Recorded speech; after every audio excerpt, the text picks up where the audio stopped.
예, 이제 오늘은 6번째입니다. 한자와 창세기이고요.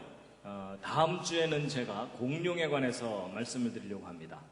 특히 아이들, 자녀들 좀 많이 데리고 오시면 도움이 되실 겁니다. 자, 이제 오늘은 창세기도 공부하고 한자도 배우는 시간입니다. 창세기 2장 7절에서 9절 말씀인데 함께 읽으시겠습니다. 시작. 여호와 하나님이 흙으로 사람을 지으시고 생기를 그 코에 불어넣으시니 사람이 생명이 된지라.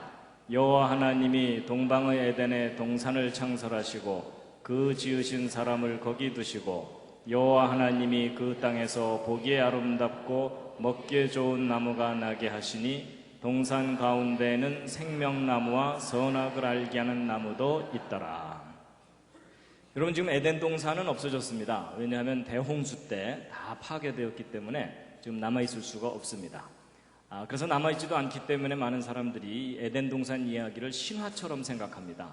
실제 역사적인 사실이 아니었던 것처럼 생각하게 되는데, 이제 오늘 한자를 공부하시게 되면 이 모든 창세기의 기록이 역사적인 사실이라는 것을 다시 한번 확인하실 수 있게 될 겁니다. 여기가 어디죠? 예, 만리장성입니다. 가보셨습니까? 가보신 분? 예, 몇 분 계시는군요. 예. 저도 기회가 있어서 가봤습니다. 가봤는데요. 다리만 아픕니다. 예, 오늘 이제 이런 한자들이 성경과 무슨 관계가 있는지를 이제 차근차근 설명을 드리려고 합니다. 한자가 성경과 관계 있을 거라고는 꿈에도 생각하지 못했었습니다. 저도. 그런데 이 사실을 알고 나서 너무 많이 놀랐습니다. 지금부터 대략 4,300년 전쯤에 전 세계적인 대홍수가 있었던 것을 지난번에 말씀드렸었습니다. 그래서 대홍수 이후에 새로운 역사가 다시 시작되었는데요. 우리는 홍수 이전 세상을 잃어버리고 살고 있습니다. 그래서 그 홍수는 창조 후 1656년에 있었던 홍수였고, 그 홍수 끝나고 나서 노아의 후손 중에 아브라함, 이삭, 야곱의 후손이 오늘날 이스라엘 민족이고, 그 다음에 그 나머지 모든 민족들은 이 중간에서 다 갈라져 나간 겁니다. 그래서 중국 사람도 우리 아시아 모든 사람들이 다 이 중간에서 이제 갈라져 나갔다라고 보고 있습니다. 그래서 이제 홍수 이전에 세상을 우리가 잃어버렸는데요. 홍수에 대해서는 지난번에 자세히 말씀을 드렸었습니다. 그래서 전 세계적인 홍수로 이 세상이 완전히 파괴됐었던, 그때 이제 그 방주에 유일하게 한 가족이 타고서 살아남았죠. 노아의 가족입니다. 그때 몇 사람 살아남았죠? 예, 8명이 그때 살아남았다고 되어 있습니다. 그래서 함께 읽으시겠습니다. 시작. 곧 그날에 노아와 그의 아들 셈, 함, 야벳과 노아의 처와 세 자부가 다 방주로 들어갔고, 그래서 그 8명이 그때 살아남았고, 지금 지구상에 살고 있는 모든 사람들은 그 8명의 후손입니다. 그래서 우리는 홍수 이전 세상을 잃어버리고 이제 살고 있는데요. 여러분, 그 홍수 끝나고 나서 이제 전 세계로 이제 사람들이 흩어지게 되는데, 그 흩어진 이야기는 지난번에 잠깐 말씀을 드렸던 것으로 알고 있습니다. 그래서 이 홍수 끝나고 나서 이제 동쪽으로 아예 베링해를 건너간 사람들이 아메리카 인디언들이고, 그러면 이제 동쪽으로 가다가 야, 우리는 다리가 아파서 더 이상 못 가겠다 하고 여기로 쏙 들어온 것이 우리 조상들입니다. 그래서 금년이 단기로 4338년에서 이제 9년으로 되고 있는데, 그러니까 우리 민족의 시작이 지금부터 4,300년 전쯤이라면 그게 바로 성경에서 이야기하는 노아의 홍수 때쯤입니다. 그래서 대홍수 직후에 전 세계로 흩어진 사람들 중에 한 민족이 우리 민족이다라고 보셔도 틀리지 않습니다. 그리고 이제 지난번 제가 무궁화 말씀은 드렸었나요? 안 드렸었군요. 예. 이건 그냥 참고로 말씀드리는 건데요. 여러분, 우리 대한민국의 나라꽃이 무궁화죠. 근데 여러분이 무궁화하고 성경과 무슨 관계가 있는 거 아십니까? 여러분, 예수님을 상징하는 꽃이 있죠.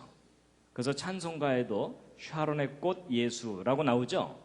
그 샤론의 꽃 예수가 뭐냐면 이스라엘의 그 샤론 평야에 피는 그 로즈 오브 샤론이라고 해서 샤론의 장미꽃이거든요.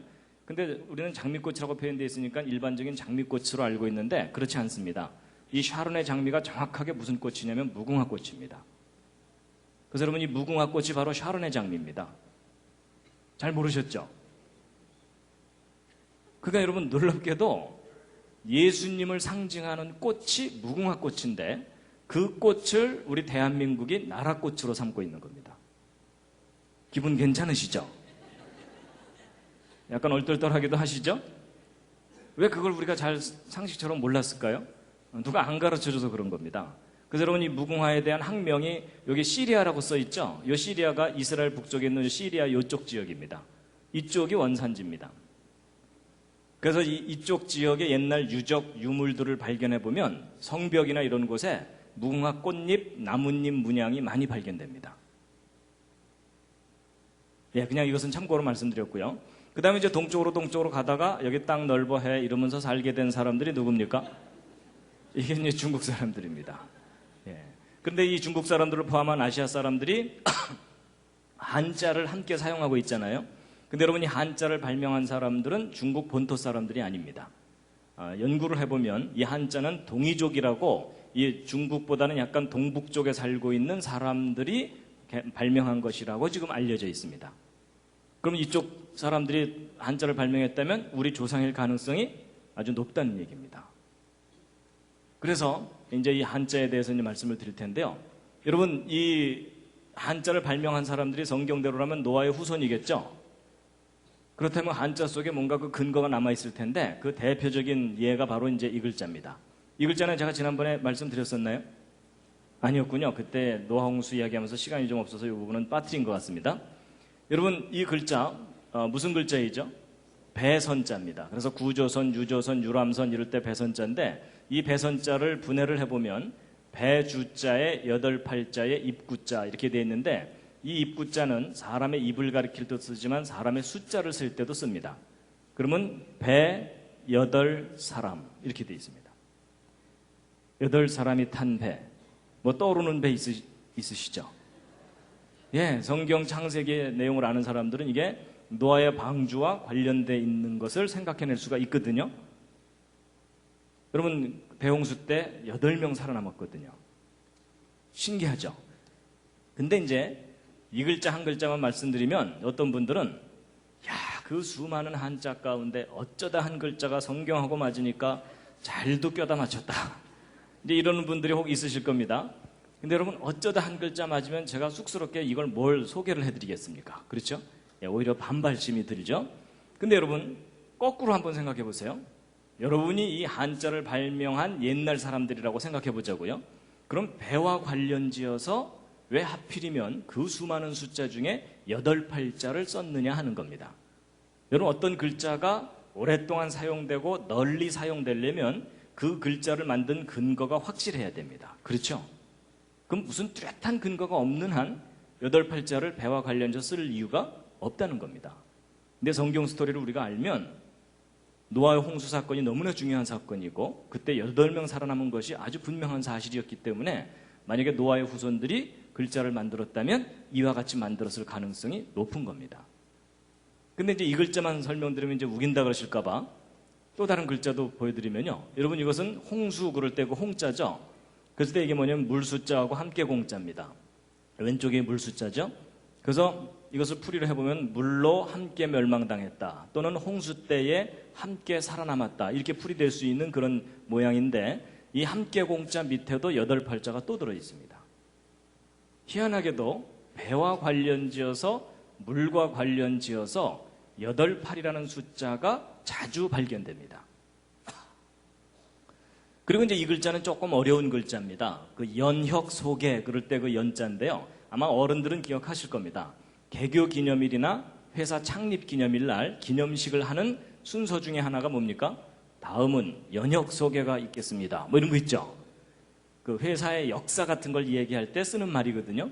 역사와 관계된 글자입니다. 근데 이 글자를 풀이를 해보면 물숫자에 8팔자 입구자거든요. 홍수 후에 8사람으로부터 그 후손들이 이어져 내려갔다라고 하는 인류의 그 역사에 대한 이야기라고 볼 수 있는데 여러분 성경을 보면은 아라랏산에서 나온 노아의 그 8가족이 아마도 강을 따라서 아래쪽으로 내려가면서 정착하면서 살았을 거거든요. 그랬을 때 이 연자는 그 자체의 뜻은 물 따라 내려가다 이런 뜻을 가진 글자입니다. 그래서 아마 노아의 후손들도 물 따라 내려가면서 살았고 또 이 큰 산맥을 넘어서 동쪽으로 이제 이동을 해야 되거든요. 그럼 큰 산을 넘고 난 다음에는 강을 따라서 하류로 내려가면서 정착하면서 살게 됩니다. 그래서 그것과 관계된 글자일 거다라고 추정하고 있습니다. 그리고 이제 이 글자는요, 운반하다 그럴 때 반자입니다. 나를 반자인데 이걸 분해를 해보면은 이 왼쪽에 있는 요 글자가 손수자고, 그 다음에 배주자, 여덟팔자, 또 우자 이렇게 돼 있습니다. 그러니까 손으로 배에다가 8사람이 계속해서 뭔가를 옮기고 있는 것을 나타낸 글자입니다. 근데 성경 기록을 보면 하나님께서 노아에게 동물들을 방주에 다 싣게 하신 후에 또 식량을 옮겨 실으라는 명령을 하십니다. 그래서 성경 창세기 6장 21절을 보면요, 너는 먹을 모든 식물, 먹을 것을 네개로 가져다가 저축하라 이러면서 방주에 실는 것을 명령하시는데, 그것과 관계된 글자일 거라고 보고 있습니다. 잘 껴맞추죠. 그런데 이제 한자 중에 참 신기한 글자가 하나 있습니다. 바로 이제 이 글자입니다. 이거 무슨 뜻이죠? 이게 지을, 조, 만들다라는 뜻을 가진 글자입니다. 그럼 도대체 저 글자가 무엇을 만드는 글자인가 하는 건데요. 여러분, 이 글자를 분해를 해보면 이 흑토자의 삐침에 입구자의 책받침이라고 보통 배우셨죠? 한자 배우실 때. 근데 이제 우리가 보통 책받침이라고 배우지만 이것의 원형 글자가 이겁니다. 이게 뭐냐면 이게 터럭삼자입니다. 그래서 사람의 긴 머리카락을 의미합니다. 그리고 몸, 팔, 두 다리. 그래서 긴 머리를 가진 사람이 이렇게 착 하고 걷는 그런 모양을 나타낸 글자입니다. 그래서 이게 이제 그 뜻도 쉬엄쉬엄 가다, 달리다 이런 뜻을 가진 착자입니다. 그 다음에 이제 요 삐침이라고 알려진 이 글자는 모양새가 이렇게 삐쳐 있는 것처럼 돼 있어가지고 그렇지, 이 글자의 원래 뜻이 무슨 글자냐면은 이 생명입니다. 생명을 표시하는 글자입니다. 그래서 생명할 때 그 날생자에도 여기 삐침 붙어 있죠? 근데 요 두 글자를 비교해보면 그 뜻이 아주 분명해집니다. 여러분, 이 왼쪽에 있는 호자가 무슨 호자일까요? 저게 집, 호, 그래서 아파트 몇 동, 몇 호 할 때 그 호자입니다. 그리고 이 시자는 뭐죠? 주검시라 그래서 사람 죽은 시체를 의미합니다. 그럼 여러분, 왼쪽에 있는 건 사람이 살고 있는 집이고 오른쪽은 죽은 시체죠? 뜻이 정반대이잖아요? 근데 이 글자가 비슷한데 차이가 뭐냐면 요 위에 삐침 하나 차이죠. 그러니까 뭐가 없으니까 시체입니까? 생명이 없기 때문에 시체, 이렇게 되는 겁니다. 그 뜻이 아주 분명해지죠? 그럼 여러분이 이 글자가 이제 풀이가 됩니다. 보세요. 흙에 생명을 불어넣어서 말하고 걷게 한 것, 이런 뜻입니다. 여러분, 저 글자에 해당되는 사람은 딱 한 사람밖에 없습니다. 사람 중에는. 누구죠? 아담입니다. 여러분, 성경을 보면 하나님께서 여호와 하나님이 흙으로 사람을 지으시고 생기를 그 코에 불어넣으시니 사람이 생명이 된지라, 이렇게 돼 있죠? 여러분, 성경을 보면은 인류의 맨 첫 번째 조상인 아담이 흙으로 지음받았다고 돼 있거든요.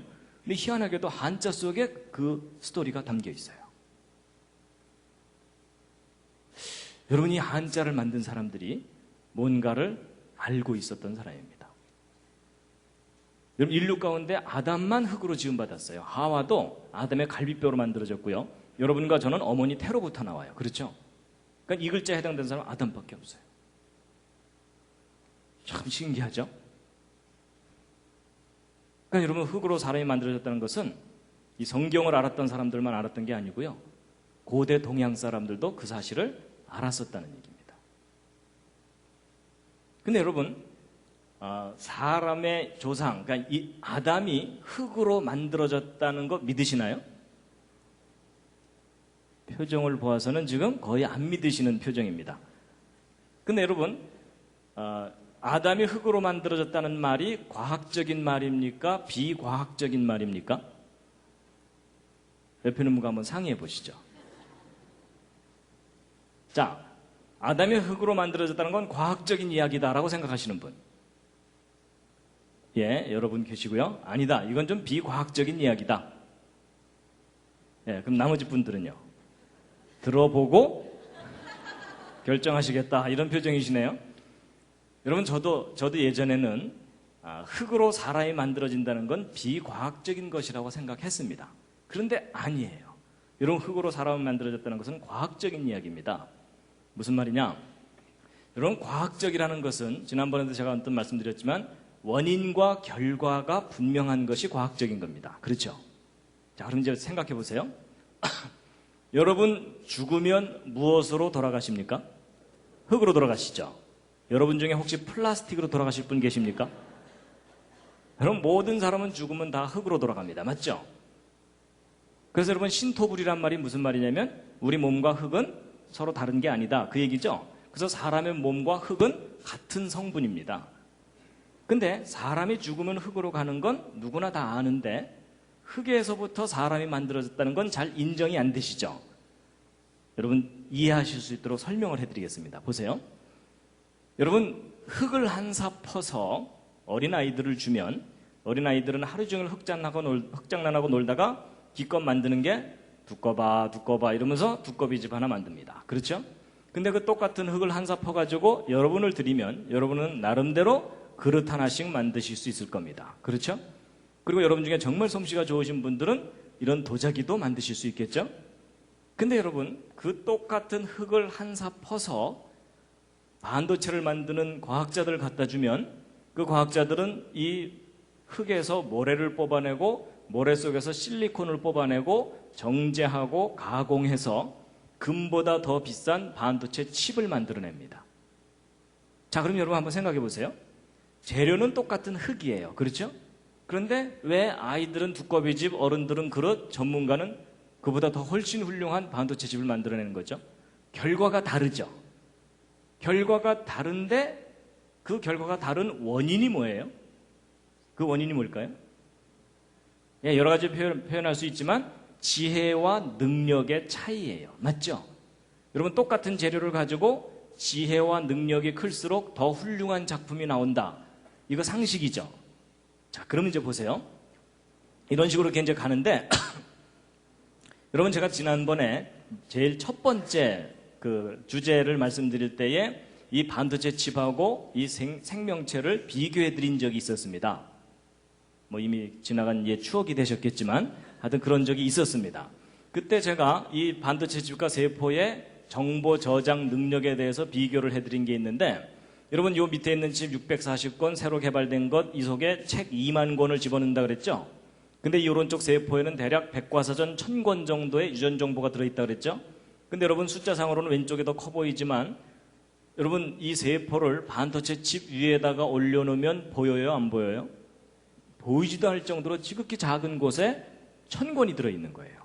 그럼 여러분 이 둘을 똑같은 크기로 비교하면 이 오른쪽 세포가 1억 배가 넘습니다. 여러분 어느 게 더 훌륭한 작품인지 구별이 되시죠? 이거 구별 못하시는 분들은 잘 돌봐드려야 됩니다. 근데 여러분 이 반도체 칩이나 세포나 똑같이 재료가 뭐예요? 흙이에요. 그렇죠? 그렇다면 인간보다 훨씬 뛰어난 지혜와 능력이 있다면 흙으로 사람을 만드는 일이 가능하다, 불가능하다요? 가능하다라는 겁니다. 그래서 여러분 보세요. 어린아이 두꺼비집, 어른 그릇, 전문가 반도체 칩. 이보다 더 훨씬 뛰어난 지혜와 능력이 있다면 흙으로 생명을 만드는 일이 불가능한 일이 아니다라는 겁니다. 그렇죠? 중요한 요점은 지혜와 능력이 문제이지 흙으로 사람이 만들어지는 일은 불가능한 일이 아닙니다. 이해가 되시나요? 하여튼 저는 그렇게 우기고 살고 있습니다. 그래서 흙으로 사람이 만들어졌다는 것은 과학적인 이야기다라고 저는 생각합니다. 자, 여러분 지금부터 이제 소개해드린 이 한자 이야기는 바로 이 책입니다. 창세기의 발견이라는 꽤 오래전에 나온 책인데 사람들에게 널리 알려지지를 않았습니다. 그동안. 그래서 C.H. 강이라고 하는 중국계 목사님과 에델 넬슨이라는 미국인이 그동안 발표된 논문 여러 가지 자료들을 종합해서 한자와 성경과의 관계를 밝혀낸 책입니다. 근데 이 책을 그대로 번역한 책이 이제 창세기와 중국 문자라는 책입니다. 근데 아쉽게도 이 책은 절판이 됐습니다. 예. 그리고 이제 그 밖에 다른 책들이 이제 나와 있습니다. 자, 여러분 이 빨간색 이게 뭘까요? 예, 중국 지도입니다. 그 옆에다 이제 한국을 딱 붙여놓으면 분명해지죠? 그래서 코리아, 차이나. 그래서 크기가 하도 차이가 나서 차이나입니다.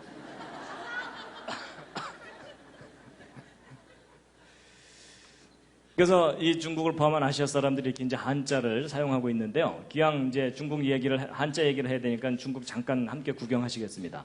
북경 천안문입니다. 그 천안문 사태 때문에 전 세계에 널리 알려지게 됐고, 천안문의 야경이고요. 이 천안문 안쪽에는 고궁이라고 하는 우리한테는 자금성이라고 알려진 큰 이제 성이 있습니다. 여기 뭐 아주 어마어마한 건물들이 이렇게 있고 여기서 여기까지 들어가려면은 외국 사신들이 여기서부터 여기까지 들어가려면 기가 팍 죽을 정도로 크게 만들어 놨습니다. 그리고 이제 그 청조 때의 서태후의 여름별장이라고 하는 이화원입니다. 예, 그래서 뭐 어마어마한 규모의 이제 별장을 이렇게 만들어 놓은 곳이 또 있고요.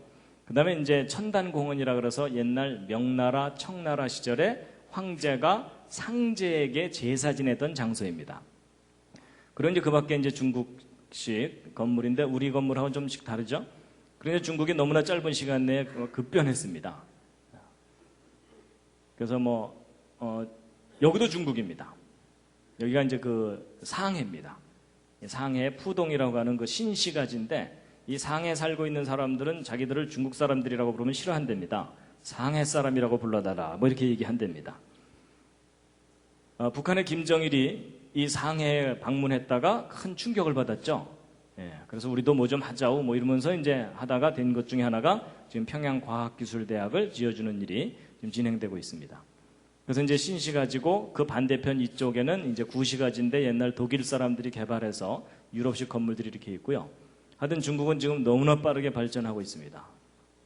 그리고 이것은 저 티벳 고원의 포탈라궁이라고 하는 라마 불교의 성지라고 하는 곳입니다. 거대한 건물이 이렇게 있는데요. 저런 거 보시면서 와 크다 이렇게만 생각하지 마시고요. 주여 신학교로 바뀌게 하여 주시옵소서 이러면서 기도하셔야 됩니다. 예, 중국의 거리의 모습이고요. 요즘은 이런 모습들이 아주 빨리 사라져가고 있습니다. 여러분 이런 거 보시면 기분 괜찮으시죠? 예, 뭐 LG, 현대 뭐 하여튼 주렁주렁 걸려 있습니다. 하여튼 고대의 유물과 현대의 그 발전이 함께 있는 큰 나라가 중국인데요. 지금부터 이제 차근차근 이제 말씀을 드리면 여러분 제가 한자를 중국 문자라고 표현하지 않고 동방 문자라고 표현한 것이 중국 본토 사람들이 개발한 것이 아니기 때문에 제가 이제 저렇게 표현을 했습니다. 그런데 이 한자가 도대체 언제부터 만들어지기 시작했는지에 대해서 연구를 해보면 BC 2500년경쯤부터일 거라고 추정되고 있습니다. 근데 저것은 좀 대략 추정치이기 때문에 지금 현재로부터 대략 한 4500년 전쯤이거든요. 근데 지금부터 대략 한 4500년 전쯤이 바로 무슨 사건이냐면 성경의 노아의 홍수 사건입니다. 그러니까 대홍수 직후에 동쪽으로 간 사람들이 한자를 발명했을 가능성이 높다라고 볼 수 있다는 겁니다. 그 다음에 이제 한자를 분류할 때 이렇게 단순 무식하게 분류하지는 않습니다. 그렇지만 제가 이제 설명을 쉽게 하기 위해서 간단하게 분류를 해보면 어떤 모양을 그대로 본뜬 글자들이 있는가 하면 그것을 조합한 글자들이 있고 그 밖에 파생되는 많은 글자들이 있죠. 근데 여러분 이 세 가지 형태의 글자 중에 어느 글자가 가장 먼저 개발됐겠습니까? 당연히 맨 위에 부분에 기본 글자들이 먼저 개발됐겠죠. 이게 무슨 얘기냐면 이 한자를 발명해낸 그 처음 사람들의 생각을 읽어내려면 기본적인 글자들을 중심으로 분석해보면 된다. 그 뜻입니다. 동의가 되시죠? 예. 그리고 이제 중국 역사도 좀 제가 정리를 해드리면요. 여러분 예수님이 오셨을 때를 기준으로 해서 지금 21세기에는 중국이라는 나라가 있고 그 이전에는 중화민국, 청명, 원나라, 남송, 북송, 5호 16국 좀 이따 시험 보겠습니다. 여러분 중국에서 태어나서 역사 배우지 않은 걸 참 감사하시기 바랍니다. 거기에 비하면 우리나라 역사 참 심플합니다. 그렇죠? 예. 근데 여러분 보통 우리가 중국의 역사가 아주 오래된 것처럼 배우시죠. 그래서 보통 막 BC 6000년, 7000년 막 거의 만년의 역사를 가진 것처럼 배우시죠. 근데 여러분 그런 거에 속지 마시기 바랍니다. 여러분 역사라는 게 있고 선사라는 게 있습니다. 히스토리와 프리히스토리가 있는데 여러분 역사와 선사를 구별하는 기준이 뭐죠? 그게 기록을 통해서 객관적으로 검증할 수 있는 것까지만 역사라고 합니다. 그렇죠? 근데 여러분 그 긴 중국의 역사도 엄밀한 의미에서 기록을 통해서 확인할 수 있는 역사는 결코 그렇게 길지 않습니다. BC 15세기 정도가 최대입니다. 그러니까 은나라의 흔적이 좀 남아있고 주나라 이후가 제대로 된 역사이고 그 이전은 선사에 해당됩니다. 근데 여러분 BC 15세기가 언제냐면 성경의 기록으로 볼 때 모세가 출애굽할 때쯤입니다. 그러니까 여러분 그렇게 긴 역사를 가졌다는 중국조차도 그 역사가 BC 15세기를 넘어가지 않고 그리고 기록을 통해서 최대의 역사가 하나라 뭐 이런 사망오제 이런 때거든요. 그렇기 때문에 이 BC 25세기를 크게 넘어가지 않습니다. 결국 노아 홍수 그 시간을 뛰어넘는 역사라는 것이 없다는 얘기입니다. 그리고 이제 우리나라 역사도 이제 비교를 해놓은 건데, 소위 그 고구려 백제 신라가 예수님 오셨을 때쯤 시작됐고, 그 이전이 이제 고조선인데, 사실 이 고조선이라는 나라도 좀 막연한 기록만 있습니다. 그렇죠? 예. 그래서 이제 그 성경 역사하고 비교해 보면 대홍수 이후에 중국의 역사도 우리 고조선의 역사도 시작됐다라고 보시면 된다는 겁니다. 그리고 우리는 그 이전 세상은 잃어버린 겁니다. 그래서 이런 관점으로 본다면요, 인류의 역사가, 그러니까 기록을 통해서 확인할 수 있는 역사가 그렇게 길지 않다는 이야기가 거꾸로 대홍수가 있었다는 것에 대한 큰 증거가 됩니다. 자, 그 다음에 이제 여러분 그 동양의 대표적인 종교와 사상이 뭐죠? 예, 대표적인 종교는 불교고 대표적인 사상은 유교죠. 그래서 여러분과 저도 비록 기독교인이 됐기는 했지만 저 불교와 유교의 뿌리가 뿌리 깊게 남아 있어요. 맞죠? 예. 그래서 이제 우리가 이 영향을 참 많이 받았는데, 근데 이제 질문을 좀 바꿔서요, 이 동양의 뿌리가 되는 종교가 뭐냐라고 질문을 하면 대답이 달라집니다. 일단 불교나 유교는 뿌리가 되는 종교일 수가 없습니다. 왜냐하면 불교나 유교는 석가모니나 공자 등에 의해서 시작됐는데 이 사람들이 BC 5세기, 6세기 요때쯤 사람들이거든요. 근데 동양 사람들은 이미 그 이전부터 살고 있었죠. 그렇다면 뿌리가 되는 종교를 알아내려면 그 이전 사람들이 갖고 있던 종교를 밝혀내야 됩니다. 그렇죠?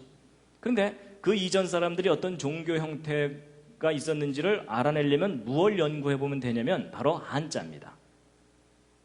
여러분, 한자가 대략 이때쯤 만들어지기 시작했다고 추정하고 있거든요. 그렇다면 이 사람들이 어떤 종교 형태를 가지고 있었다면, 그리고 그들이 어떤 신을 숭배했다면 그것이 그들의 글자 속에 흔적으로 남아있을 수 있겠죠. 그래서 이제 그걸 찾아내면 되는데 별로 어렵지 않습니다.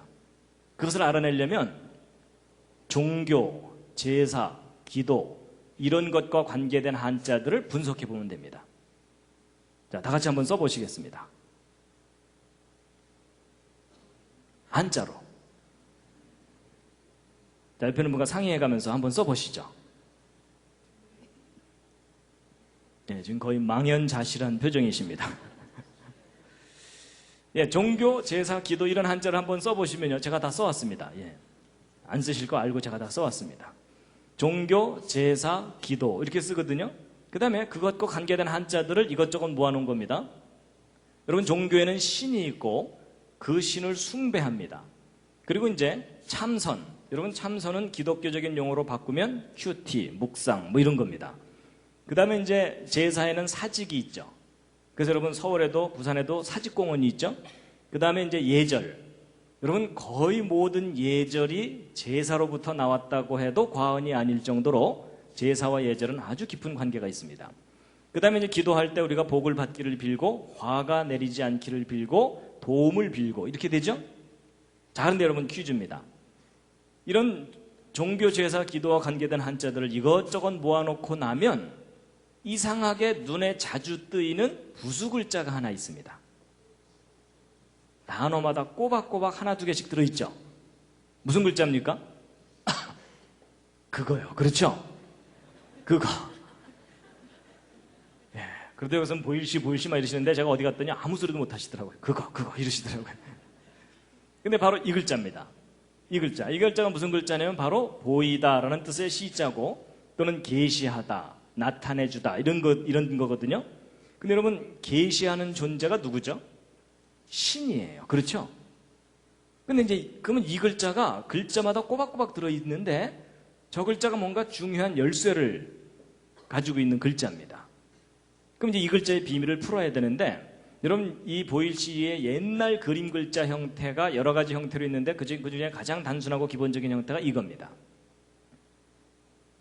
자, 그런데 여러분 우리가 한자를 배울 때 한자는 각 획마다 다 뜻이 있는 거 아시죠? 그렇죠? 그래서 한자 배울 때 기본 세 획이 어떤 거냐면 그걸 나타내는 글자가 바로 이 장인공자입니다.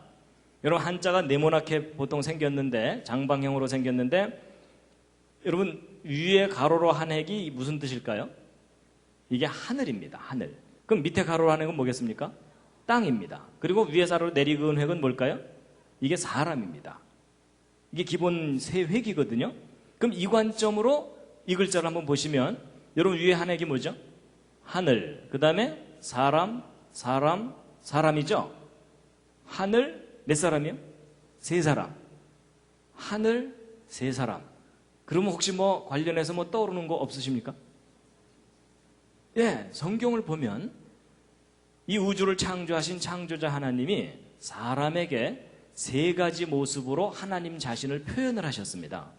그 세 가지 모습이 뭐냐면 아버지로서 성부 하나님, 그 다음에 아들로서 아들의 모습으로서 사람의 모습으로 이 땅에 방문하셨던 예수 그리스도 성자 하나님, 그리고 세 번째는 성령 하나님이죠.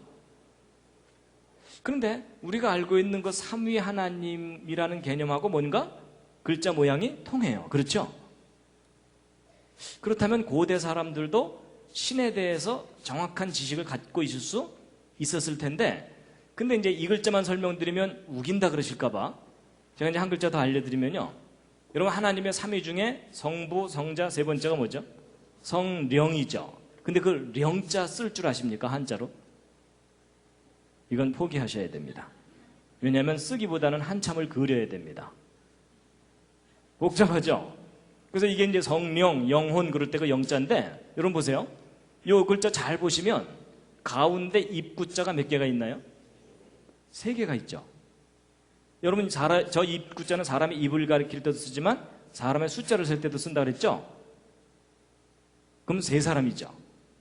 희한하게도 어떤 신적인 존재와 관계된 글자들이 이상하게도 세 사람이 나타나 있어요. 항상. 그리고 이제 그 중에서도 요 밑에 있는 글자 이게 뭐냐면 무자거든요. 이게 보통 무당 그럴 때 쓰는 그 무자입니다. 근데 여러분 무당이라고 하면 기독교에 반대되는 것처럼 일반적으로 생각하죠. 근데 그런 편견을 좀 버리고, 여러분 무당이라는 존재의 원래 역할이 뭡니까? 신과 인간을 연결시켜주는 존재예요. 그렇죠? 근데 여러분 이 무자 자체만 다시 한번 들여다보세요. 이 무자를 보시면 위에 한 획이 뭐라 그랬죠? 하늘, 땅, 사람인데 두 사람이 더 있죠. 여기도 몇 사람이에요? 여기도 세 사람이에요. 뭔가 공통점이 있죠. 그렇다면 이 모든 것들을 종합해 볼 때 이 보일시라는 종교 제사 기도와 관계된 글자에 꼬박꼬박 나타나는 이 글자가 고대 동양 사람들이 그들이 숭배하던 신 또는 신과 관계된 뭔가 중요한 것을 나타낸 글자일 가능성이 높다라고 해도 큰 무리가 없겠죠. 아니면 말고요. 제가 조심스럽게 얘기하는 겁니다. 자, 그런데 그럼 이 글자가 그거 관계 있다라고 좀 우리가 좀 어느 정도 타당성이 있다고 생각한다면, 한자 중에 성경 창세기 이야기를 모르면 안 풀리는 글자가 참 많아요. 그 중에 아주 대표적인 글자가 뭐냐면 바로 이 글자입니다. 여러분 저건 무슨 글자죠? 예, 금지하다라는 금자입니다. 여러분 청소년 시절에 한 맺히는 글자 아닙니까? 그렇죠? 예, 호기심에 한번 들어가 보고 싶은데 미성년자 출입 금지 뭐 이렇게 돼 있는 거예요. 그리고 요즘은 이제 차가 많아져 갖고 골목마다 주차 금지. 여러분 사람이 자기가 마음껏 뭔가를 하고 싶은데 그거 못하게 하면 한이 맺혀요. 그렇죠? 그래서 여러분 우리로 하여금 한 맺히게 하는 글자가 저 금할 금자인데, 여러분 이 금지하다라는 금자를 일반적으로 풀이하면 숲을 님자에 보일 시자거든요. 근데 여러분 숲이 보이다, 숲이 보이다, 이거 하루 종일 생각해도 하지 말아라는 뜻을 가져야 될 뚜렷한 이유가 떠오르질 않아요. 근데 여러분 이 글자는 이렇게 풀면은 안 되고요. 이 숲을 님자 자체가 나무가 몇 개가 있어요? 두 개가 있죠. 그럼 이 두 개를 나무를 따로따로 해놓고 나면 풀려요. 두 개의 나무와 그리고 신과 관계된 무엇이라 그랬죠? 그럼 여러분 성경 창세기 이야기를 알면은 여러분 에덴 동산 중앙에 두 나무 있었죠. 그렇죠? 생명나무와 선악을 알게 하는 나무, 그리고 하나님. 그러면은 뜻이 뭐예요? 하지 말아라. 여러분 에덴 동산 사건을 우리가 알면, 여러분 하나님께서 아담과 하와에게 모든 걸 다 허락하셨는데 맨 처음에 딱 하나 금하신 게 있었어요. 뭐였죠? 선악을 알게 하는 나무의 실과는 먹지 말아라. 내가 먹는 날에는 반드시 죽을 것이다. 그래서 여러분과 저는 지금 다 죽어요. 그렇죠? 근데 아담과 하와가 그걸 따먹었어요. 따먹고 나서 에덴 동산에 쫓겨납니다. 근데 쫓아내실 때 하나님께서 또 하나 금하신 나무가 있어요. 그게 뭐죠? 생명나무예요. 그래서 생명나무 가는 길을 천사들과 화염검으로 지키게 하셨어요. 그래서 여러분 그 창세기 에덴 동산 이야기를 다 정리해 보면 하나님께서 인간에게 모든 걸 다 허락하셨는데 딱 두 가지 금한 게 뭐예요? 선악을 알게 하는 나무와 생명나무. 그 두 나무와 하나님. 그럼 합치면 뜻이 뭐예요? 하지 말아라. 잘 껴맞추죠. 그런데 여러분 그렇게 풀이될 수 있는 모양을 하고 있는 게 너무 신기하지 않으세요? 아니 생각해 보세요. 나야 에덴 동산 이야기를 아니까 나무 두 개 이렇게 그려놓고 하늘에서 오신 세 분 이러면서 상대방을 딱 보여줬는데 상대방이 이게 뭔 소리요? 이러면은 그 글자 사용할 수 있어요 없어요? 할 수 없어요. 근데 내가 나무 두 개 그려놓고 하늘에서 오신 세 분 이러면서 상대방을 딱 보여줬더니 상대방이 뭐라고 알아듣는 거예요? 하지 말아라. 이게 지금 수천 년 동안 사용되어 왔다는 얘기는 이걸 사용한 사람들이 그 이야기를 서로 알고 있었어야만 가능한 일이에요. 맞죠?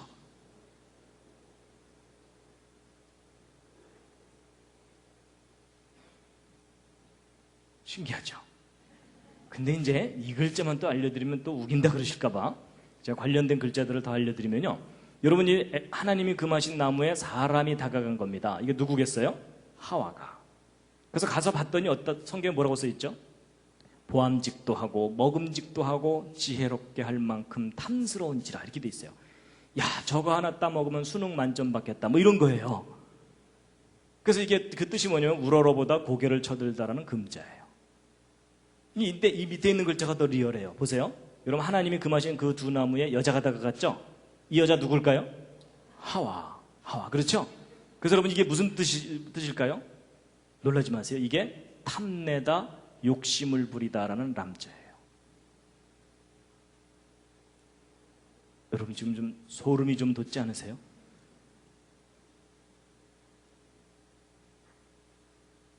여러분 에덴 동산 얘기가 심한 줄 알았는데 고대 동양 사람들이 알고 있던 얘기였어요. 근데 이제 탐내고 욕심 부린 걸로 끝났으면 다행인데 드디어 행동 개시.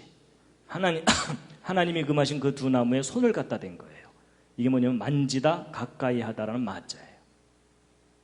이건 가릴 엄자인데 귀신이 자기 정체를 숨기고 뭐 이런 의미로 볼 수 있어요. 그리고 여러분 에덴 동산에 등장하는 우리의 왼수 있죠? 뭐예요? 뱀, 비암. 그렇죠? 예. 여러분 그 뱀이 하와를 유혹하잖아요. 근데 계시록에 보면 그 뱀의 정체가 나옵니다. 함께 두 줄만 읽겠습니다. 시작. 옛 뱀, 곧 마귀라고도 하고 사단이라고도 하는 온 천하를 꿰는 자라. 이렇게 돼 있죠? 여러분 옛 뱀이 뭐냐면 그 에덴 동산의 그 뱀입니다. 그 뱀이 정체가 곧 뭐라고요? 마귀. 여러분 마귀 좋아하세요? 싫어하시죠? 근데 여러분 마귀자 쓸 줄 아세요? 한자로? 여러분 마귀자 이렇게 써요. 마귀. 그래서 여러분 이게 악마, 사탄인데 잘 보세요. 두 나무와 관계된 귀신. 그게 악마예요. 지금 계속 놀라고 계시죠? 자기 정체를 숨기고. 그 다음에 귀신은 뭐냐? 여러분 보세요.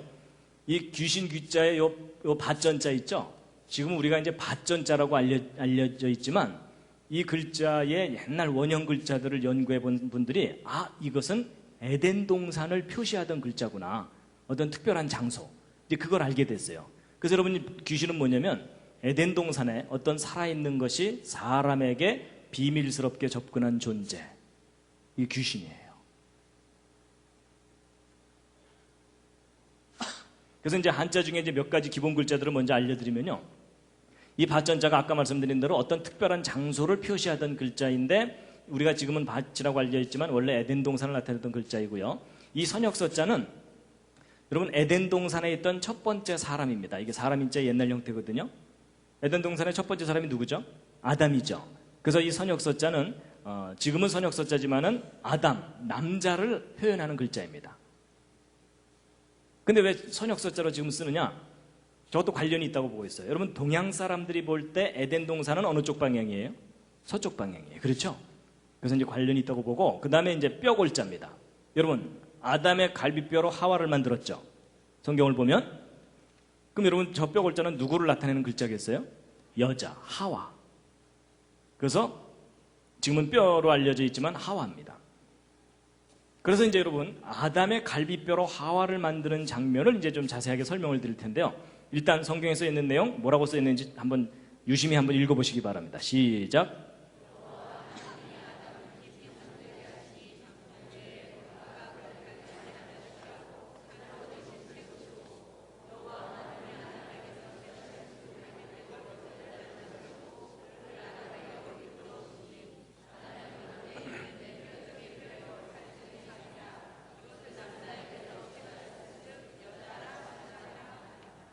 예, 여러분, 여자는, 하와는 아담의 갈비뼈로 만들어졌다고 성경에 되어 있습니다. 자, 퀴즈를 드리겠습니다. 여러분, 오늘날 남자들이 갈비뼈 양쪽 개수가 똑같을까요? 다를까요? 옆에 있는 분과 한번 상의해 보시기 바랍니다. 자, 그리고 남자분들은 한번 튕겨 보시기 바랍니다.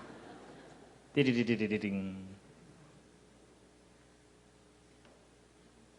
아니, 옆에 있는 분하고 싸우셨나요? 왜 서로 상의를 안 하시나요? 자, 확인해 보겠습니다. 1번 똑같을 거다. 2번 다를 거다. 이제 하나가 없을 거다. 3번 잘 모르겠다. 이 중에 택하시면 됩니다. 자, 뭐 서로 모르니까 우기셔도 됩니다. 자, 1번 오늘날 남자들 갈비뼈 양쪽 개수가 똑같을 거다. 오, 그 중에 내가 확인해 봤다. 예, 대부분 이제 확인 안 하시고 그냥 우기시는 거죠. 예, 내려주시고요. 자, 2번 아니다. 오늘날 남자들 갈비뼈 하나가 없을 거다. 꽤 많이 손 드셨죠? 예, 지금 손 드신 분들을 잘 돌봐드리시기 바랍니다.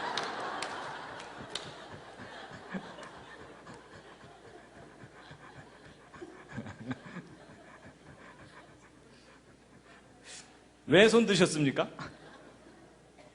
아담의 갈비뼈로 하와를 만들었으니까 남자들은 갈비뼈 하나 없어야 된다. 이 생각 때문에 손 드셨죠?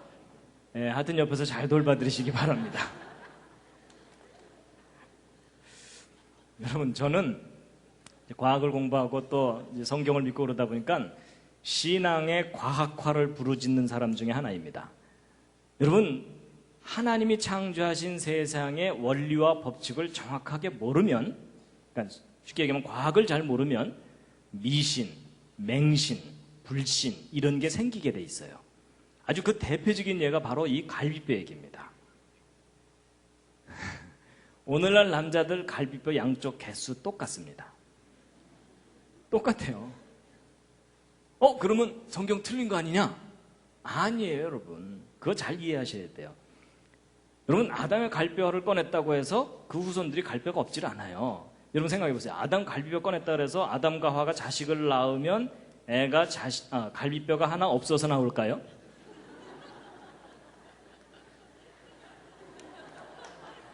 아닌 거 짐작하시겠죠? 여러분, 만약에 그런 식으로 유전이 되는 거라면 문제가 심각해져요.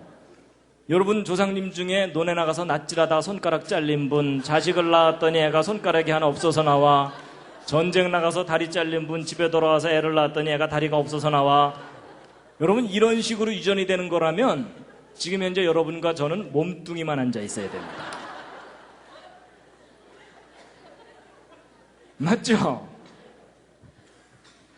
여러분, 유전은 지난번 말씀드린 것처럼 유전 정보, DNA, 그걸로 유전이 되는 거지 갈비뼈를 꺼냈다고 유전자 정보가 변해요? 아닙니다, 여러분. 그냥 과학의 원리를 잘 모르면 그런 오해를 하게 돼 있어요. 그래서 여러분, 바로 이 문제를 정확하게 몰랐기 때문에 그동안 많은 기독교 학생들이 학교에 가서 핍박을 받았어요. 학교에서 못된 친구가 이제 붙들어 놓고서, 야, 너 성경 믿지? 응. 그럼 창세기에 그 아담의 갈뼈로 하와 만들었다는 거 믿겠네? 응. 그럼 아담의 갈뼈로 하와를 만들었으면 남자들은 갈뼈 하나 없어야 되겠네? 응. 이러면서 이제 비극이 시작되는 거예요. 근데 뭐 엑스레이 찍어보고 뭐 다 봐도 인체도감 다 봐도 갈뼈 양쪽에서 똑같거든요. 그거 봐 임마 성경 틀렸잖아 이러면은 이 학생이 아무 말도 못하는 거예요. 그렇죠? 그냥 얼굴이 빨개져갖고 그날 저녁 교회 뒷자리 어두컴컴한 데 앉아서 울면서 기도하는 거예요. 주여 이게 어찌 된 일이옵나이까.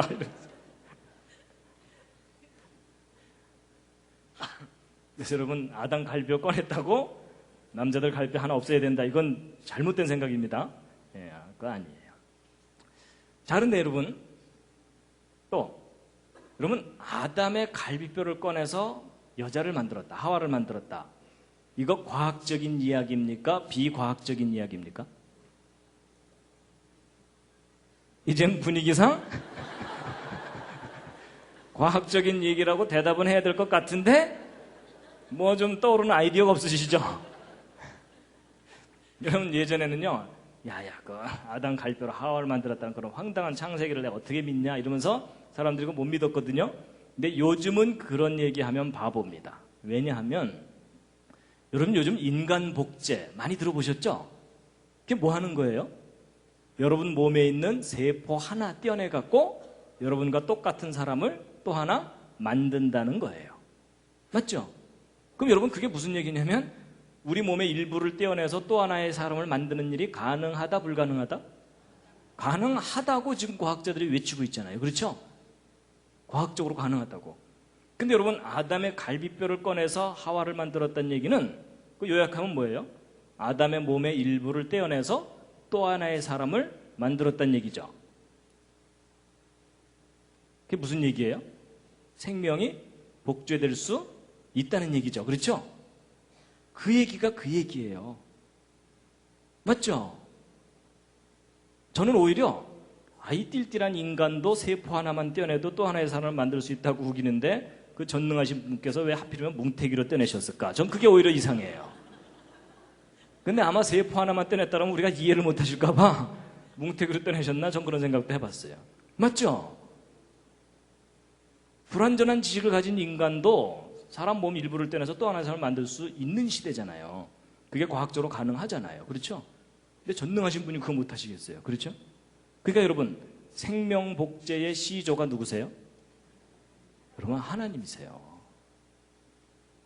그렇죠? 과학자들이 이제 그 원리를 알아낸 것 뿐이에요. 이해가 되시죠? 그 다음에 여러분 보세요. 아담을 깊이 잠들게 했다 그랬죠? 전신마취의 시조가 누구십니까?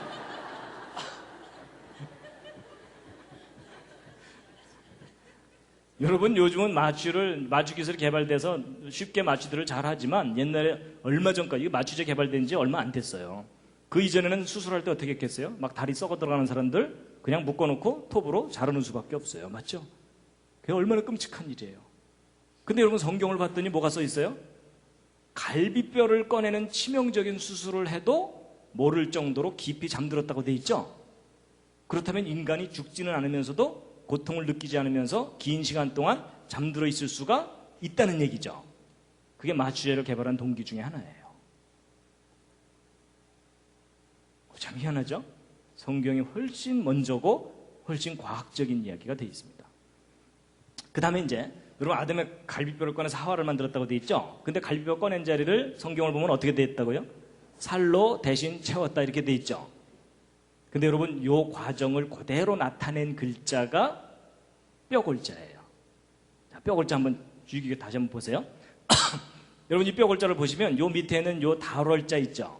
근데 이제 한자 배우시는 분들은 알지만 달월자 중에도 하늘에 있는 달을 나타내는 달월자도 있지만 살육자를 줄인 달월자가 있어요. 그걸 육달월이라고 해요. 그래서 요거는 육달월에 해당되는 달월자입니다. 그 다음에 요것이 덮는다라는 뜻을 가진 덮을 멱자거든요. 그럼 여러분 요 뼈골자 잘 보세요. 아담 가슴 속에 무언가를 꺼냈어요. 꺼내고 살로 대신 채우고 덮었어요. 그래서 거기서 꺼낸 게 뭐예요? 뼈죠. 그 뼈로 누굴 만들었어요? 하와를 만든 거예요. 잘 껴 맞추죠. 그런데 여러분 그렇게 설명될 수 있는 모양을 하고 있는 것이 참 신기하죠. 여러분 지금은 여기 이렇게 꺾어진 거로 이렇게 되어 있지만 옛날 그림 글자 중에는 이게 드립자로도 되어 있어요. 아담 가슴 안쪽에 손을 집어넣어서 꺼낸 그런 거예요. 그거 참 신기하죠? 자, 이제 제일 중요한 퀴즈를 또 하나 이제 드릴 겁니다. 재미있는 퀴즈입니다. 이번 퀴즈는 뭐냐면요. 여러분, 이제 우리는 성경 보통 읽으면서 하나님께서 뭐 꺼내서 만드셨는가 보다 이렇게 그냥 넘어가 버리잖아요. 근데 여러분 좀 더 구체적으로 생각해 보세요. 여러분, 하나님께서 아담의 갈비뼈를 꺼내셨잖아요. 근데 꺼낼 때 어떤 방법으로 꺼내셨을까? 그런 거 생각해 보신 적 없으시죠? 그렇죠? 근데 오늘 한번 생각해 보세요. 자, 제가 보기를 드립니다. 자, 1번. 하나님은 워낙 전능하시니까 그냥 말씀만 하시는 거예요. 아담 딱 잠들게 해놓으신 다음에 갈비뼈 나와라. 그랬더니 갈비뼈 하나가 동동동 떠서 나오더라. 그래서 1번 동동동. 자, 1번 동동동입니다. 자, 2번은 뭐냐? 뭐 전능하셔서 말씀으로만 하실 수도 있지만 그래도 손수 막 흙으로 사람을 만드시고 이런 걸로 보아서 손수 뭔가를 하셨을 것 같아요. 그래서 아담을 딱 잠들게 하신 후에 가슴 속으로 손을 쑥 집어넣어서 갈뼈를 툭 꺼내는 거예요. 근데 이제 여러분 그 SF 영화 같은 거 보면은 사람 몸속에 손을 쑥 집어넣었다 꺼내는데도 감쪽 같은 거 있죠. 그렇죠? 자, 그래서 2번 SF. 그다음에 이제 3번은 뭐냐? 여러분, 아무래도 갈비뼈 꺼내려면 가슴을 절개해서 열어야 되죠. 그리고 갈비뼈 꺼내고 살로 대신 채우고 덮기만 하면 되는 게 아니라 살이 벌어지니까 꼬매야 돼요. 그렇죠? 그래서 3번 정식 외과 수술. 자, 이 셋 중에 어느 것인지 옆에 있는 분과 한번 또 상의해 보시기 바랍니다. 자, 1번 동동동, 2번 SF, 3번 정식 외과 수술.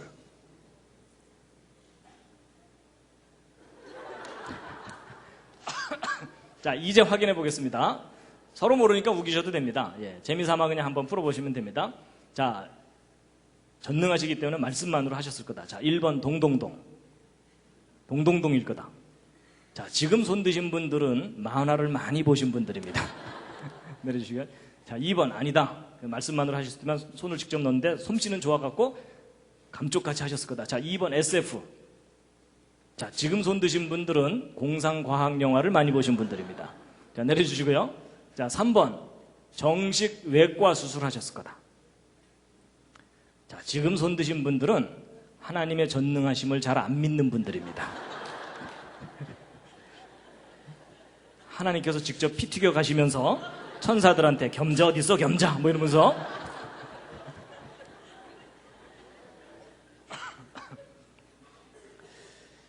근데 여러분 몇 번일 것 같습니까? 저는 나름대로 근거가 있습니다. 제 생각에는 저도 이제 올라가서 확인해 봐야 돼요. 아담 만나서 확인해 봐야 되지만 제 생각에는 3번이에요. 정식 외과 수술. 왜냐하면 한자에도 좀 그 흔적이 있는데요. 살로 대신 채우고 덮었다고 돼 있죠. 그럼 덮었다는 얘기는 열었으니까 덮었겠죠. 그렇죠. 그래서 여기에 이제 흔적이 있는데 그보다 더 중요한 단서가 더 확실한 단서가 뭐냐면요. 아담의 고백입니다. 아담의 고백. 여러분, 아담은 완벽하게 기절했다 일어났죠. 근데 앞에 여자가 있는 거예요. 하나님이 이제 만들어서 데리고 왔으니까. 근데 아담이 뭐라고 고백해요? 이는 내 뼈 중에 뼈요, 살 중에 살이라고 얘기를 하죠. 쉽게 얘기하면 뭐예요? 이건 내 뼈다구다. 이러면서 지금 자기 거라고 주장하는 거잖아요. 그렇죠? 근데 그게 좀 이상해요. 왜냐하면 저 하나님이 가르쳐 주셨다는 말도 없거든요. 아담이 스스로 한 말이에요. 이상한 게 뭐냐면 여러분, 아담은 자기가 흙으로 지음받았다는 거 알겠죠? 일단. 그죠? 하나님과 대화가 되는 사람이니까. 그럼 이제 아담이 완벽하게 기절했다 딱 일어났어요. 근데 앞에 여자가 있어. 그럼 아담이 뭐라고 생각해야 되냐면 내가 기절한 사이에 하나님께서 이 여자도 흙으로 만들어서 내 앞에 데리고 왔는가 보다라고 생각하는 것이 정상적인 판단이에요. 맞죠? 근데 아담이 지금 그렇게 말을 하는 게 아니라 지금 뭐라고 우기는 거예요? 이 여자는 내 뼈다구다 이러면서 소유권을 주장하고 있는 중이에요. 맞죠? 그럼 여러분, 아담이 이 자기 거라고 우기려면 뭔가 근거가 있어야 되잖아요. 그래서 제가 생각해 봤더니 아마도 상황이 이런 것 같아요. 아담이 기절했다 딱 일어났어요. 앞에 여자가 있어. 감탄할 틈도 없이 옆구리가 욱신욱신 쑤시는 거예요. 여러분, 그 대수술을 했는데 여기가 뭐 멀쩡하겠습니까? 그래갖고 아담이 이상하다 싶어서 밑에를 딱 내려다봤더니 뭐 꺼낸 자국이 있어. 그래서 이제 확인하느라고 위에서 띠리링 튕겨봤더니 하나가 비어. 그럼 아담의 합리적인 결론은 뭐겠어요? 이 여자? 예, 이거 꺼내서 만들었으니까 누구 거예요? 이 여자 내 거다. 제가 하도 할 일이 없어서 별 생각 다 해봤습니다. 근데 여러분, 제가 이렇게 우기는 것도 또 근거가 있습니다. 여러분이 아담 갈비뼈 꺼낸 흉터 있었겠어요? 없었겠어요? 하나님이 워낙 솜씨가 좋으시니까는 없애실 수도 있죠. 그런데 남겨두셨을 가능성이 높아요. 왜냐하면 그 예가, 여러분 엊그제가 이제 부활주일이었죠? 여러분 예수님 부활하셨을 때 제자들에게 무엇 보여주셨어요? 손에 못자국과 옆구리에 창자국 보여주셨죠? 여러분 예수님이 누구시냐면 창조자 하나님이세요. 창조자 하나님이 이 땅에 오셔서 부활을 하셨는데 이 손에 못자국, 창자국 이거 지우실 수 있겠어요? 없겠어요? 지우실 수 있죠. 근데 안 지우신 걸까요? 못 지우신 걸까요? 예, 분위기상 안 지웠다고 대답하셔야 되겠죠? 혹시 못 지우셨을까요? 잘 안 없어지네 뭐 이러면서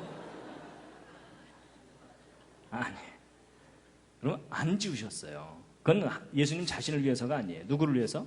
제자들에게 증거로 확인시켜 주려고. 맞죠? 그래서 예수님도 그 흉터 안 없애신 걸로 볼 때 하나님께서 아담 갈비뼈 꺼내신 후에도 그 흉터 그냥 평생도록 지니고 살도록 하셨을 가능성이 높아요. 그럼 아담은 이제 부부싸움 할 때마다 항상 여기를 보면서 아 여기서 나왔지 뭐 이러면서 이해가 되시죠? 그래서 여러분 천국에 가서 아담을 찾는 법 뭐예요? 그 흉터 있는 분 찾으시면 돼요. 근데 예수님도 흉터가 있으시거든요. 그러니까 예수님과 아담을 구별하는 방법이 뭔지 아세요? 손에 못자국도 구별하면 되지만 또 하나가 배꼽이에요. 배꼽. 아담은 배꼽이 있겠어요? 없겠어요? 네, 지난번에 얘기한 대로 근데 예수님 배꼽 있으세요? 없으세요? 있으시죠. 그렇죠. 마리아의 태로부터 나오셨으니까. 하여튼 제가 뭐 창세기로 별 생각 다 해봤습니다. 여러분 창세기 이렇게 공부하면 너무너무 재밌습니다. 자, 그래서 여러분 보세요. 필요하다는 요자죠. 필요할 요자인데 여러분 사람이 살다 보면 필요한 게 정말 많잖아요. 뭐 아파트도 필요하고 다 필요하잖아요. 그런데 가장 필요한 게 뭔지 한자에 잘 나타나 있는데 여러분 아까 말씀드린 대로 풀이하면 이게 다 풀려요. 아담에게 누가 필요해요? 여자가. 여러분 성경을 보면요. 하나님께서 아담 만드신 다음에 곧바로 하와를 만들어주지 않으시고 동물들 이름 짓게 하셨어요. 맞죠? 그러니까 그리고 나서 여자를 만들어줬거든요. 그래서 여러분 그걸 순서를 잘 보면요. 남자들에게는 사명이 먼저고 그 다음에 여자예요. 그렇죠? 하여튼 그렇게 돼 있어요. 근데 창세기를 읽으면 하나님께서 첫째 날, 둘째 날, 셋째 날 만드시면서 보시기에 좋았더라, 보시기에 좋았더라, 보시기에 좋았더라 계속 나오는데 좋지 않다고 한 장면이 여기 나와요. 뭐예요? 남자가 혼자 사는 것이 좋지 못하다. 구체적으로는 아담이 혼자 사는 것이 좋지 못하니 내가 그를 위하여 돕는 배필을 지으리라 하시고 여자를 만들어 주셨어요. 자, 그럼 여러분 여자가 창조된 목적이 뭐예요? 누구를 돕는 배필? 남자를 돕는 배필로 만드신 거예요. 맞죠? 근데 기분 좋으세요? 안 좋으세요? 표정이 별로 안 좋으신 것 같아요. 자, 일단 남자분들 여자는 남자를 돕는 배필로 지음을 받았다. 기분 좋으세요? 안 좋으세요? 좋으신데 표정 관리하기가 힘드시죠? 자, 근데 이번엔 여자분들. 여러분 여자분들 여자는 남자의 돕는 배필로 지음을 받았다. 기분 좋으세요? 나쁘세요? 별로 안 좋으시죠? 예. 여러분 기독교 여성 해방론자들이 제일 싫어하는 성경 말씀 중에 하나가 저거예요. 왜 남자가 주연이고 여자가 조연이냐 이러면서 아주 싫어하거든요. 근데 여러분 그거는 오해입니다. 여러분 이 돕는 배필을 정확하게 모르기 때문에 오해를 하시는 거예요. 여러분 저거 절대로 기분 나빠하실 일이 아니에요. 자, 여러분 제가 돕는 배필이 무엇인지를 알려드릴 텐데요. 제 질문에 한번 대답을 해보세요. 자, 돕는 배필. 여러분 똘똘한 사람이 띨띨한 사람을 돕습니까? 띨띨한 사람이 똘똘한 사람을 돕습니까?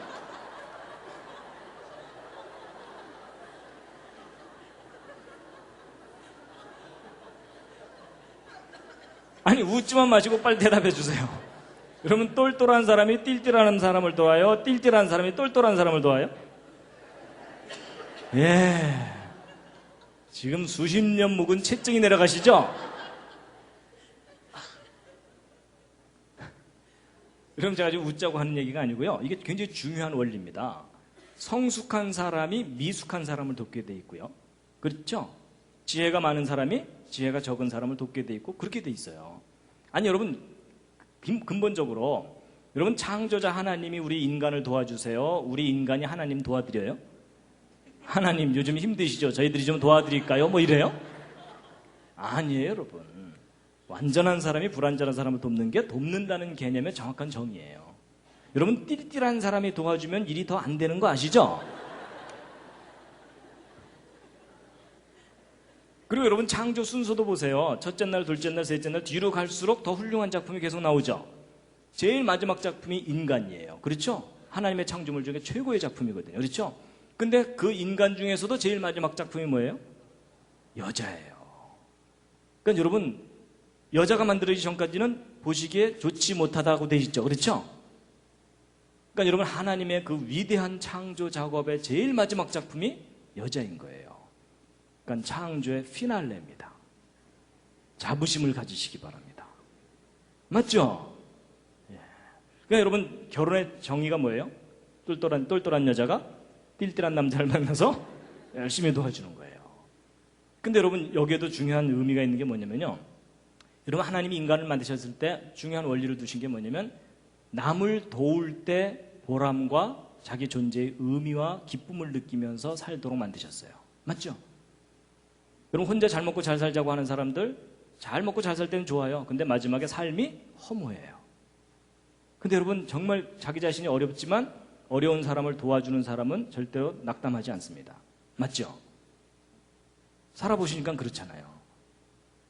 그러니까 여러분 돕는 사람은 도와서 보람을 느껴서 기쁘고 도움을 받을 수 있는 사람은 언제라도 도움을 받을 수 있으니까 기쁨을 느끼고 특히 분당 지역 이쪽 학생들 열심히 공부시키잖아요. 근데 여러분 왜 학생들 열심히 공부해야 되죠? 정답이 뭘까요? 남을 도우려고. 왜 박사학위까지 공부해야 되나요? 남을 더 많이 도우려고, 더 잘 도우려고. 여러분 사실 그게 정답입니다. 너 공부 잘해서 출세해라 이거 결코 해야 될 말이 아닙니다. 남을 잘 도우려면 공부 열심히 해라 그렇게 가르쳐야 됩니다. 동의하십니까? 이거 정말 중요한 겁니다. 그렇죠? 예. 그러니까 여러분 이 문제가 잘 해결되면요 한국교회에 큰 문제가 해결됩니다. 교회에 자매들이 너무 많아요. 그렇죠? 그래서 결혼 정년기가 된 자매들이 신랑감 구하기가 힘들어요. 신앙도 있어야 되죠. 그리고 어느 정도 능력도 있어야 되죠. 이런 형제들이 교회에 없잖아요. 그렇죠? 아니, 없다 그러면 좀 그렇고. 하여튼 이게 비율이 안 맞잖아요. 맞죠? 그래서 이제 교회 관연한 처자들이 많아요. 그렇죠? 근데 그것도, 물론 저는 그게 한국교회가 그동안 잘못한 거라고 봐요. 여자들만 주로 전도를 하고 남자들 전도에 힘을 안 써서 그래요. 그렇죠? 남자들은 앞뒤가 맞아야 되고 합리적으로 따져야 되는데 묻지마 신앙을 강조하다 보니까 이 남자들은 잘 믿기가 힘든 거예요. 그러느라고 남자들이 적어졌거든요. 그러니까 여러분 이제 그 점도 물론 있지만 자매들도 생각을 바꾸셔야 돼요. 괜찮은 남자 만나서 호강해야 되겠다. 절대로 성경적인 생각 아닙니다. 어떻게 하셔야 돼요? 예, 어디 띨띨한 남자 없나 이러면서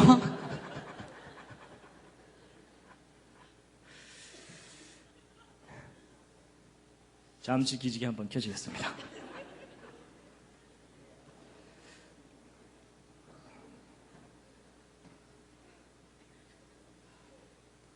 재미있으시죠? 예, 재밌는 겁니다. 예. 좌양좌해서 옆에 있는 분 안마해드리겠습니다. 예. 좌양좌하셔서 옆에 있는 분 안마를 좀 시원하게 좀 두들겨 주시기 바랍니다. 예. 예. 뭐 잘 모르는 분도 그냥 작정 두들기시기 바랍니다. 예.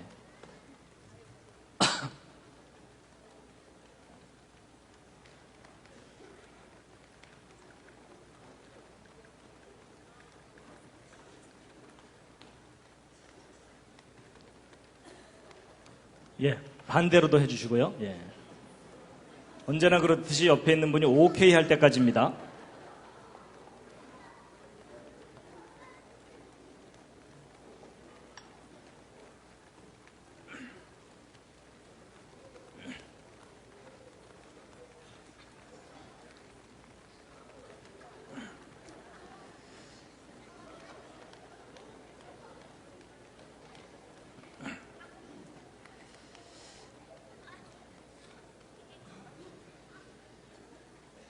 예, 이 한자 이야기 차근차근 이렇게 하면 2시간 걸립니다. 그래서 2시간 또 했다간 또 안 될 것 같아서 제가 중간중간을 조금 빠르게 건너뛰면서 좀 하겠습니다. 다 할까요? 아, 예, 그러면 안 됩니다. 시간이 너무 부족합니다. 예. 그러니까 여러분 그 부부싸움 할 때 누가 참아야 됩니까? 똘똘한 여자가 참아야 됩니다. 똘똘한 여자가. 그렇죠? 예, 띨띨한 사람은 못 참아요. 제발 좀 참아주시면 감사하겠습니다.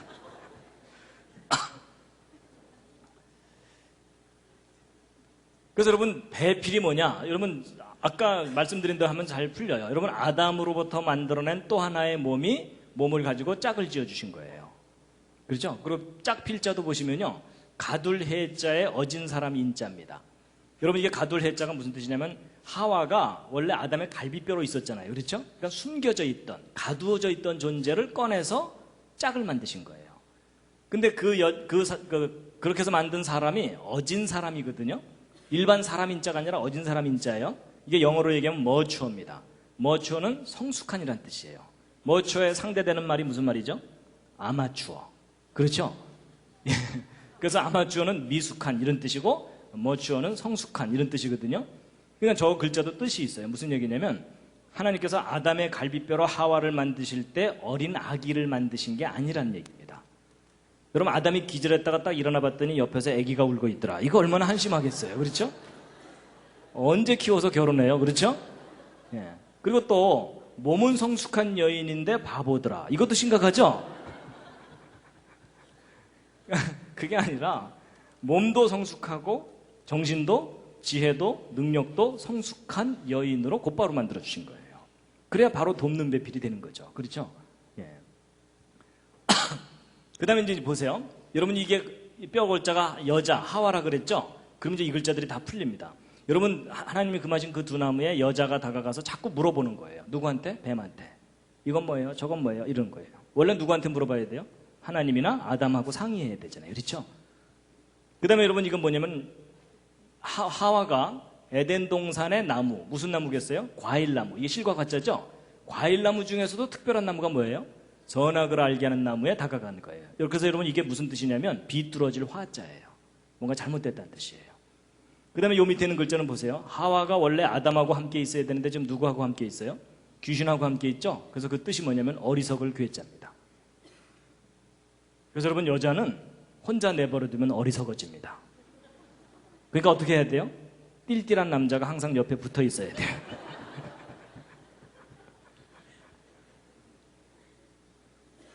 그 다음에 이제 영혼이 뭐냐? 여러분 이 혼자 이게 뭐냐면 이를 운자의 귀신 귀자거든요. 이게 뭐냐면 귀신과 하와가 대화한 내용의 주제가 영혼이에요.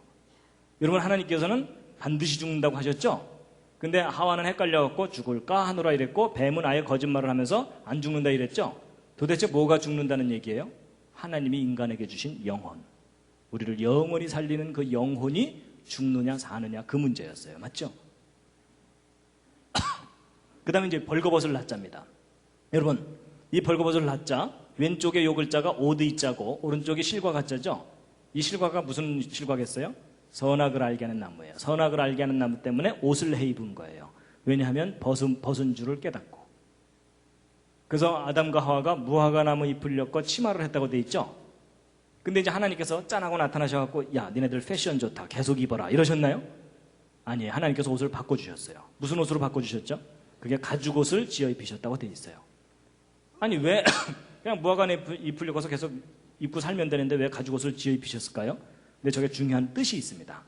일단 여러분 가죽옷을 지어 입히시려면 어느 동물이 대신 피 흘리고 죽어야 되죠. 어느 동물일까요? 성경으로 볼 때 양이에요. 그럼 아담과 하와가 양의 털 가죽옷을 지어 입고 있겠죠.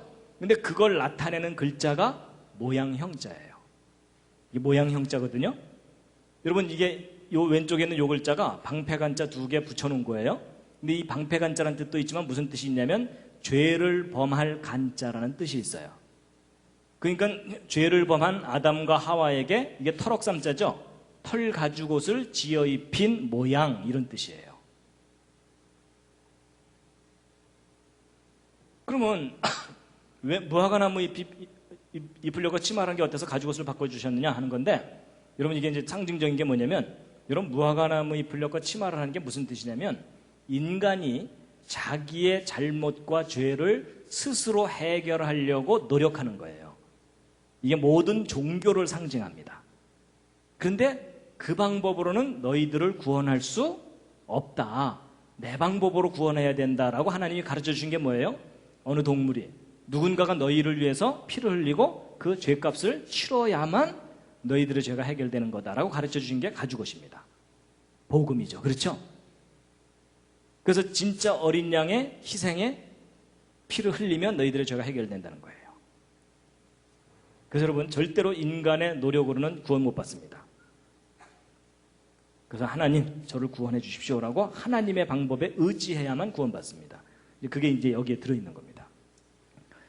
근데 이제 왕께서 눈으로 어진 사람을 보는 거예요. 볼견자죠?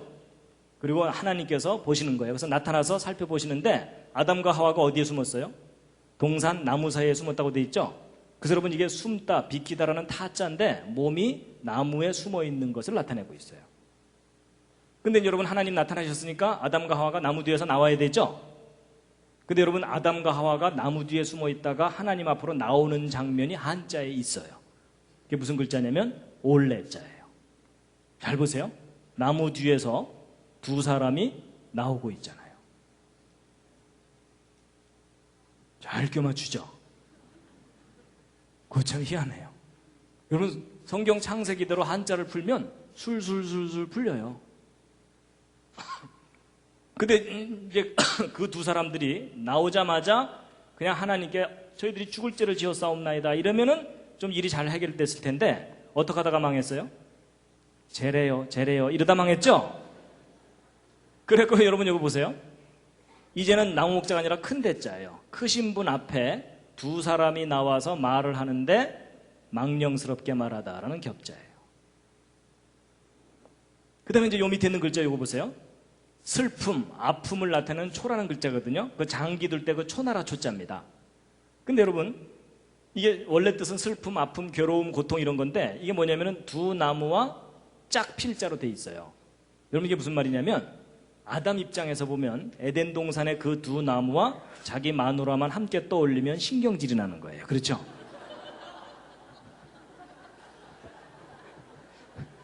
왜냐하면 지금 현재의 슬픔과 고통과 괴로움이 다 저 사건 때문에 그런 거잖아요. 그렇죠?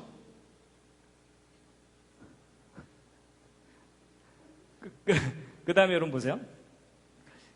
보통 그 영어를 배우거나 다른 나라 말을 배울 때 제일 먼저 배우는 거가 기본 동사입니다. 가다, 오다, 앉다, 행하다 이런 거죠.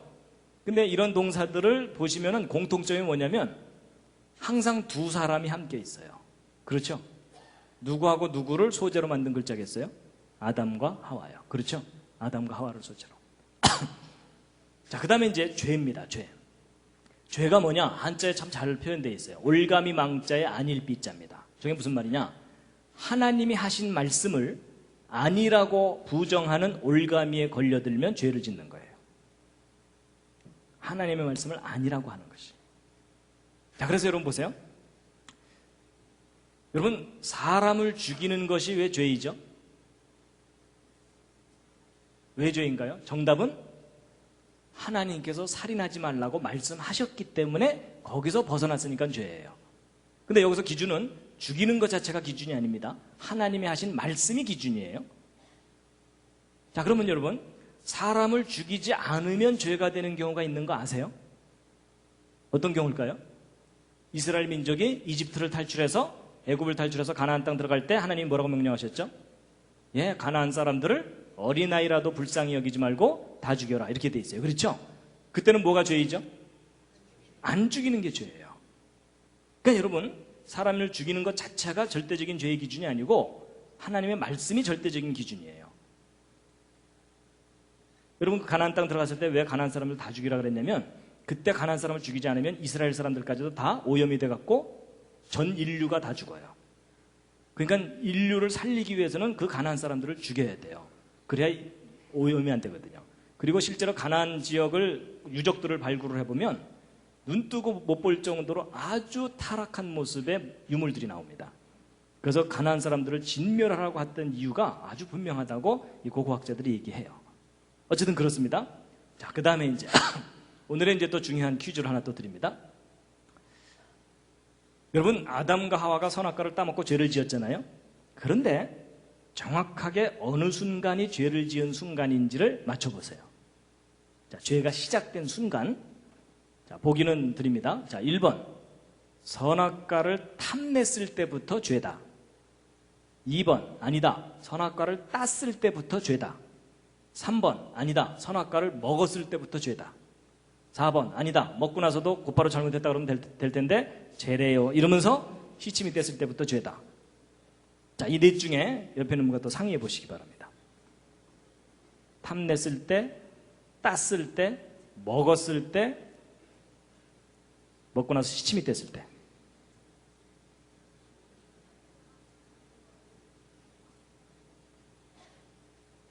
자, 이제 확인해 보겠습니다.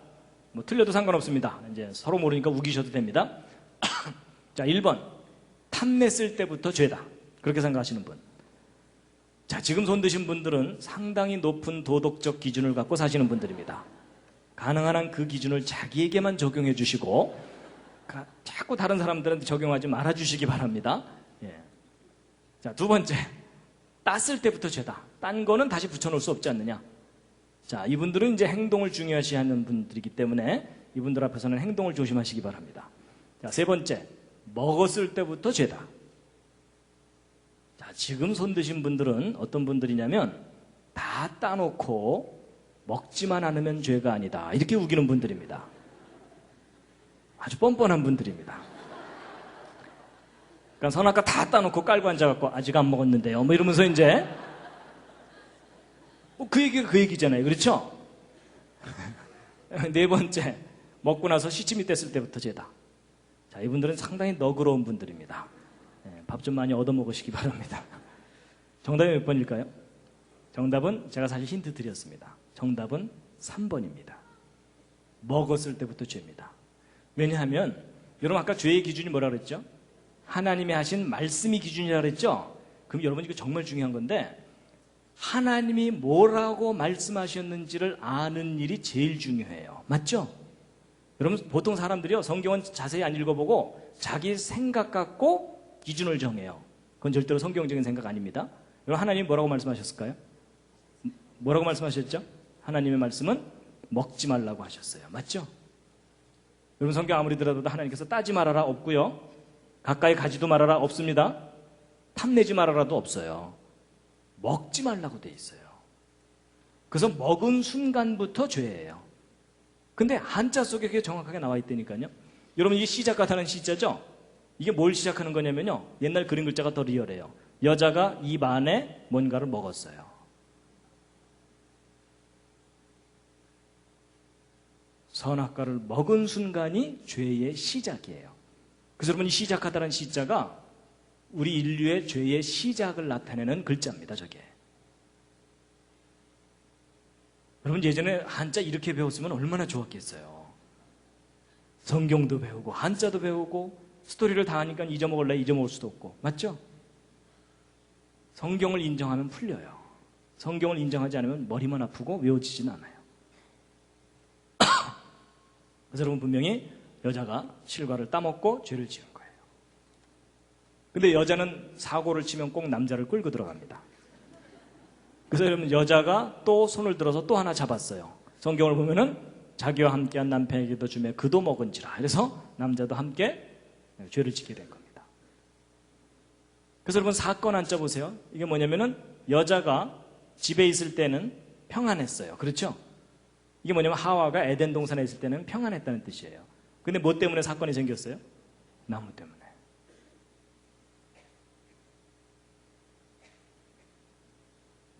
자, 이거 좀 어려우니까 좀 넘어가고요. 여러분 형사 처벌 받는다 그럴 때 형자는 뭐냐면 죄를 범한 두 사람에 대한 징계입니다. 벌 받는 건 뭐냐면 하나님의 말씀에 어긋난 것에 대한 징계예요. 벌 받는 겁니다. 그래서 여러분 여자가 받은 벌은 뭐죠? 잉태하는 수고, 해산의 고통을 더하게 했다 그랬죠? 더하게 한다는 표현이 있는 걸로 보아서 창조 때에도 해산의 고통은 있었던 것 같아요.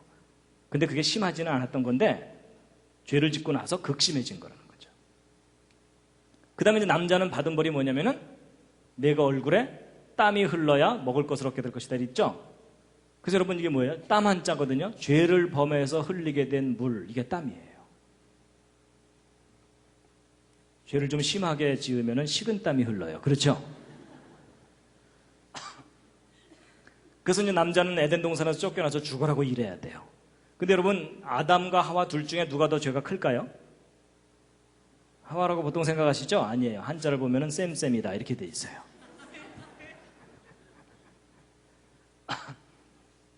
그 다음에 여러분, 형극의 길을 간다 할 때 이 가시극자 보세요. 하나님, 에덴 동산의 그 두 나무에 울타리를 친 거예요.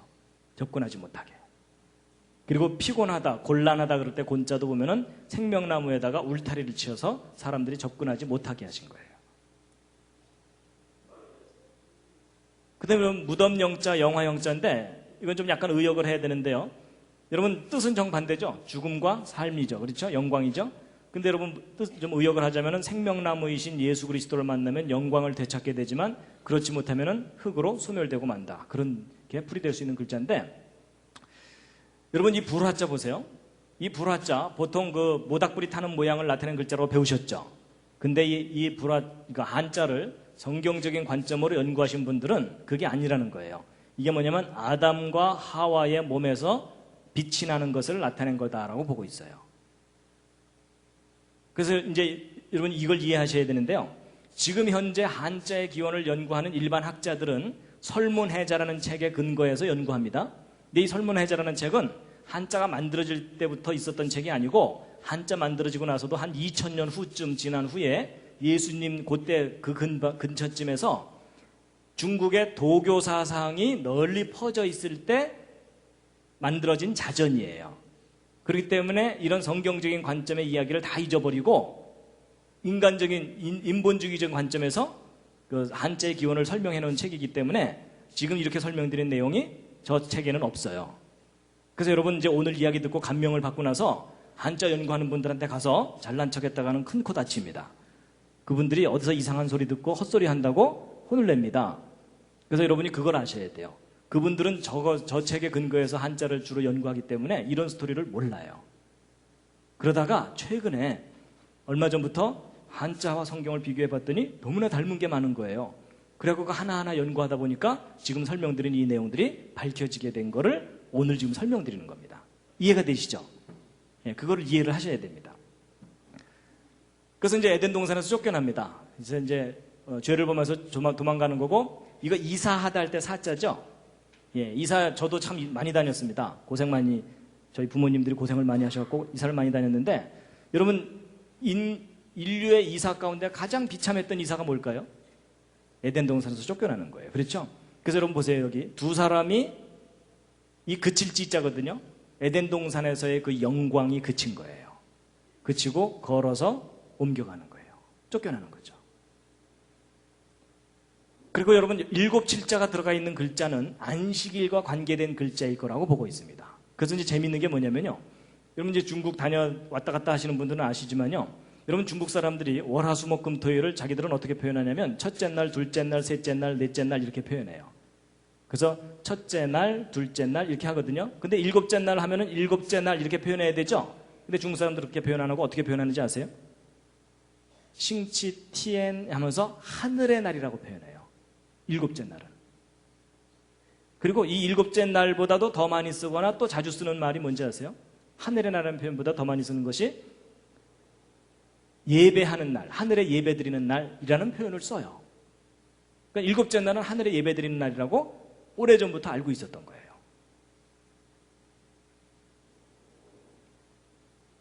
자, 잠시 기지개 한번 켜시고요. 이제 조금만 더 하면 끝납니다.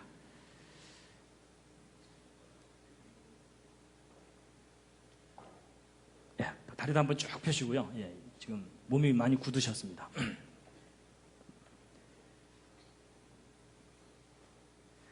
요 얘기는 다음 주로 미룰까요? 그냥 듣기로 하셨나요? 네, 바쁘신 분들은 중간에 가셔도 됩니다. 근데 이제 마지막으로 정말 중요한 부분이 남았습니다. 미뤄도 되는데요.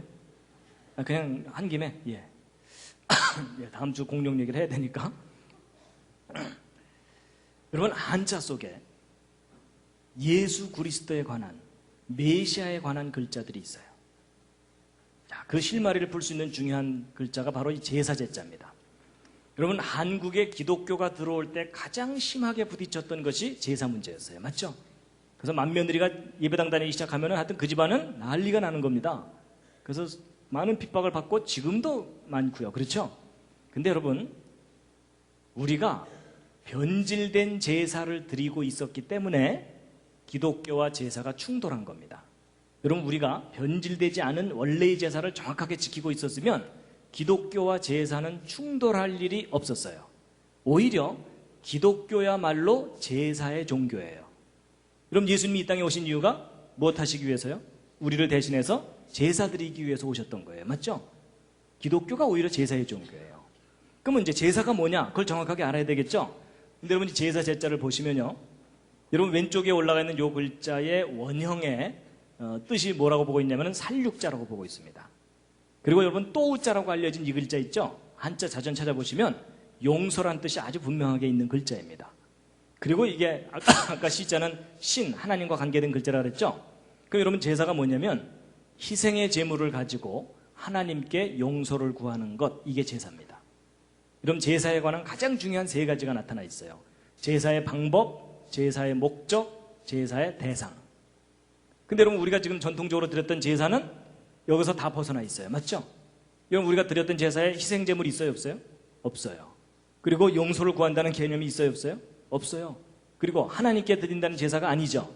그게 변질된 게 뭐예요? 조상을 섬기는 걸로 변질된 거예요. 이해가 되시죠? 그럼 진짜 제사는 하나님께 희생제물을 드리는 거거든요. 용서를 구하기 위해서. 그래서 여러분, 하나님께서 인간에게 제사란 이런 것이다 라고 가르쳐 주신 구체적인 사건이 뭐냐면 성막입니다. 하나님께서 모세를 통해서 알려주셨어요. 제사가 이거다라고. 그래갖고 이 제사를 드리게 되는데, 이 제사 때 반드시 희생제물이 필요하죠. 성경에 의하면 어떤 동물이에요? 소와 양이에요. 그렇죠? 소와 양. 돼지는 안 되나요? 안 돼요. 왜냐하면 돼지는 더러운 동물로 성경에 돼 있어요.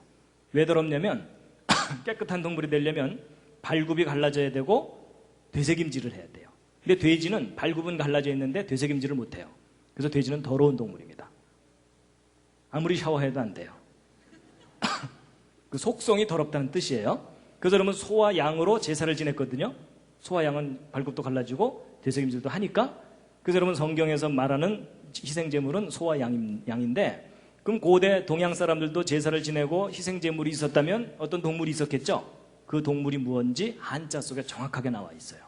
여러분, 이때 희생제물을 할 때 그 희자 쓸 줄 아세요?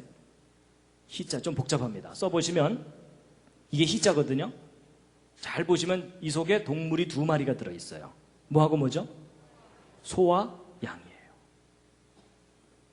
성경에서 이야기하는 깨끗한 동물 그대로예요. 가장 대표적인 두 희생제물.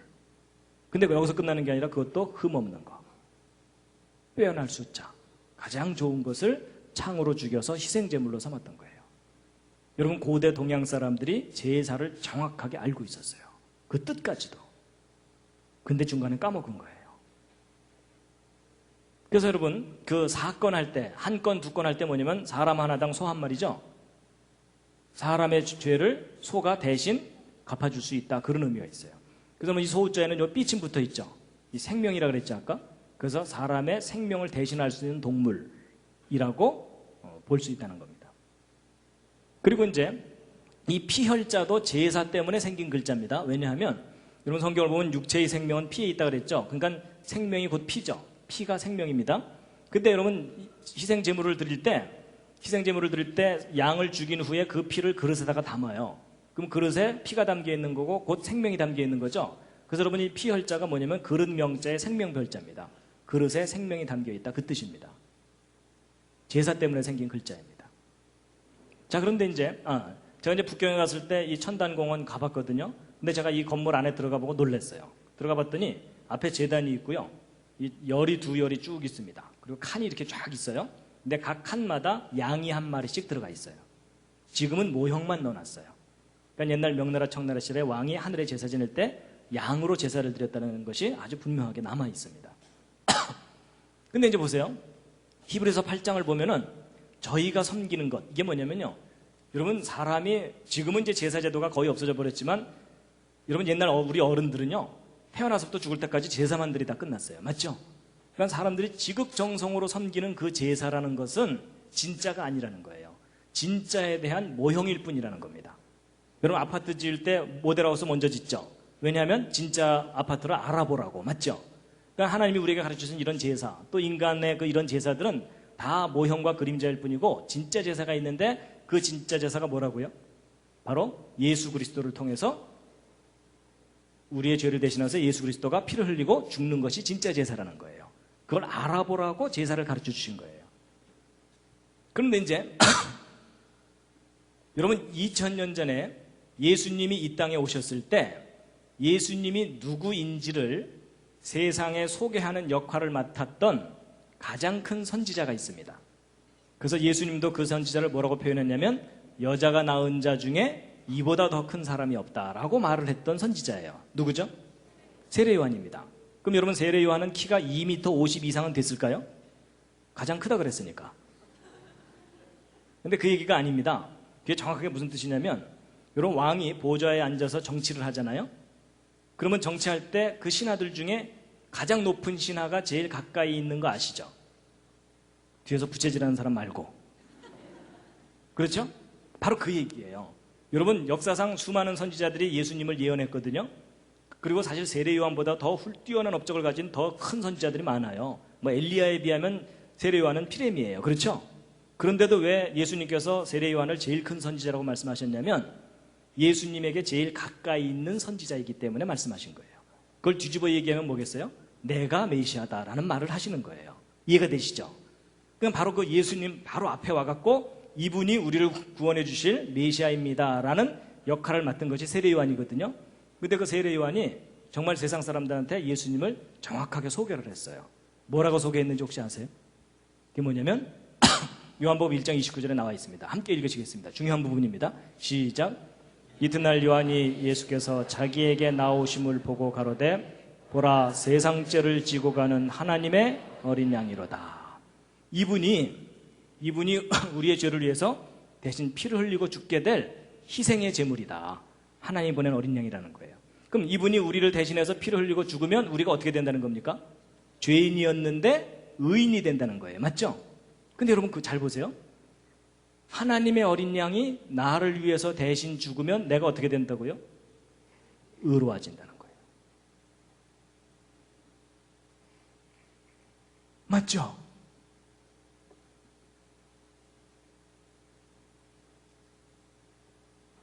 여러분, 우리가 그동안 교회를 통해서 성경 공부를 통해서 들어왔던 그 말을 옛날 사람들이 알고 있었던 거예요. 여러분, 양이 의로운 동물일까요? 여러분, 이건 양이 의롭다는 얘기를 하는 게 아닙니다. 여러분, 양이 의로운 동물이 되려면 어떻게 해야 돼요? 늑대가 와서 옆에 있는 양을 물어 죽이려고 그러면 이 양이 울분을 느끼면서 그 늑대한테 달려들어야 돼요. 맞죠? 그래야 양은 의로운 동물이에요. 근데 여러분, 양 자체는 의로운 동물이 아니에요. 옆에 있는 양이 물려 죽어도 이 양은 도망가기 바빠요. 그러니까 양 자체가 의롭다는 뜻을 가진 글자가 아닙니다. 하나님의 어린 양이 나를 위해서 대신 죽으면 내가 의로워진다는 것을 나타내는 글자가 저 글자입니다. 그럼 나는 누구냐? 손에 창을 들고 하나님의 어린 양을 죽여야 하는 죄인이에요. 이해가 되시죠? 그래서 여러분, 한자 중에 희한하게도 이 양양자가 들어간 글자를 잘 보시면요, 다 좋은 뜻을 갖고 있어요. 거의 대부분이 좋은 뜻을 갖고 있어요.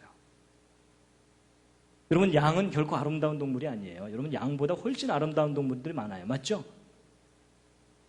양 자체가 아름답다는 게 아니고 하나님의 어린 양이 우리를 위해서 대신 피를 흘리고 희생하시는 것이 아름답다는 그런 의미가 담겨 있는 거고, 그것이 선하다는 것을 나타내 주는 겁니다. 그러니까 여러분, 이 양양자는 하나님의 어린 양, 곧 예수를 상징하는 글자라고 보시면 돼요. 그러니까 여러분, 여자 이름 중에 좋은 이름이 뭐겠어요? 미선이에요. 그 다음 좋은 이름은 뭐겠어요? 선미요.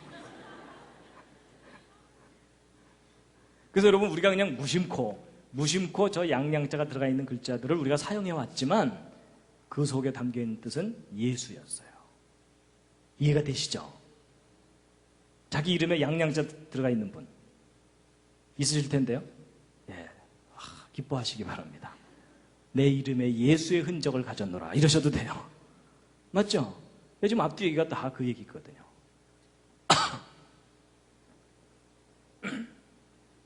그래서 여러분 2000년 전에 이 땅에 오셨던 예수 그리스도가 바로 하나님의 어린 양이셨습니다.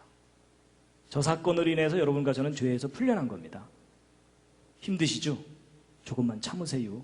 곧 오십니다. 그래서 여러분 이 상자 보세요. 상자가 뭐냐면 하나님의 어린 양이라는 뜻이죠. 여러분 저게 무엇과 관련된 건지 아세요? 옛날 우리 조상 어른들이 하늘에 무슨 이상한 징조가 나타나면은 뭐라고 탄식했어요? 상서로운 징조고. 그런 거 기억나세요? 그게 무슨 말이에요? 우리 조상들이 누구를 기다려왔다는 뜻일까요? 하나님의 어린 양의 징조를 기다려왔다는 뜻입니다. 여러분 하나님께서 에덴 동산에서 아담과 하와를 내어 쫓으실 때 뭐라 그러셨냐면 여자의 후손 중에 뱀의 머리를 밟을 자가 태어날 거다. 그러니까 메시아가 사람의 아들의 형태로 올 거다라고 예언을 하셨어요. 그리고 그 메시아가 올 때는 하늘에 징조가 있을 거다 그랬죠. 그래서 동방박사들이 그 별을 보고 찾아왔다 그랬죠. 이제 그 별 제가 이제 가을 학기에 나머지 5개 강의할 때 그 별 직접 확인시켜 드릴 겁니다. 보시게 될 거예요. 그러니까 여러분 아담 이후 모든 사람들은 메시아를 기다려왔어요. 그래서 사내 아이가 태어날 때마다 뭘 기대했겠어요? 이 아이가 혹시 우리를 구원할 메시아가 아닐까라는 그 기대감이 아마도 남아 선호 사상의 뿌리가 됐을 가능성이 있다고 봐요. 사내 아이의 모습으로 온다 그랬으니까. 이제 이 생각할 사자 한번 풀이해 보시죠. 무엇에 대한 마음입니까? 에덴 동산에 대한 마음. 여러분 힘들고 괴로울 때마다 좋았던 시절이 떠오르잖아요. 그렇죠? 그러니까 아담의 후손들은 힘들 때마다 어디가 떠올라요? 에덴 동산. 그러니까 여러분 사람이 괴로움을 당할수록 사상이 깊어집니다. 맞죠? 그래서 사상 그럴 때 사자입니다. 생각할 사자. 그래서 인생의 괴로움이 그 사람의 생각을 깊게 만듭니다. 기도가 뭔지 한자에 정확하게 나와 있습니다. 하나님께 목숨을 구하는 겁니다. 이 목숨은 우리 이 육체적인 생명의 목숨을 구하는 게 아니라 우리의 잃어버린 영원한 생명을 구하는 것. 그리고 이제 복은 뭐죠? 풀이해 보시죠. 이제 하나님께서 하늘에서 또는 첫 사람 아담에게 에덴 동산을 베풀어 주신 것. 그게 복이었어요. 맞죠? 근데 저 복을 우리가 잃어버렸죠. 잃어버렸는데 예수 그리스도 통해서 다시 우리에게 주신다고 하셨죠. 그래서 예수 그리스도의 복음이라고 말하는 거가 그 얘기입니다. 이해가 되시죠?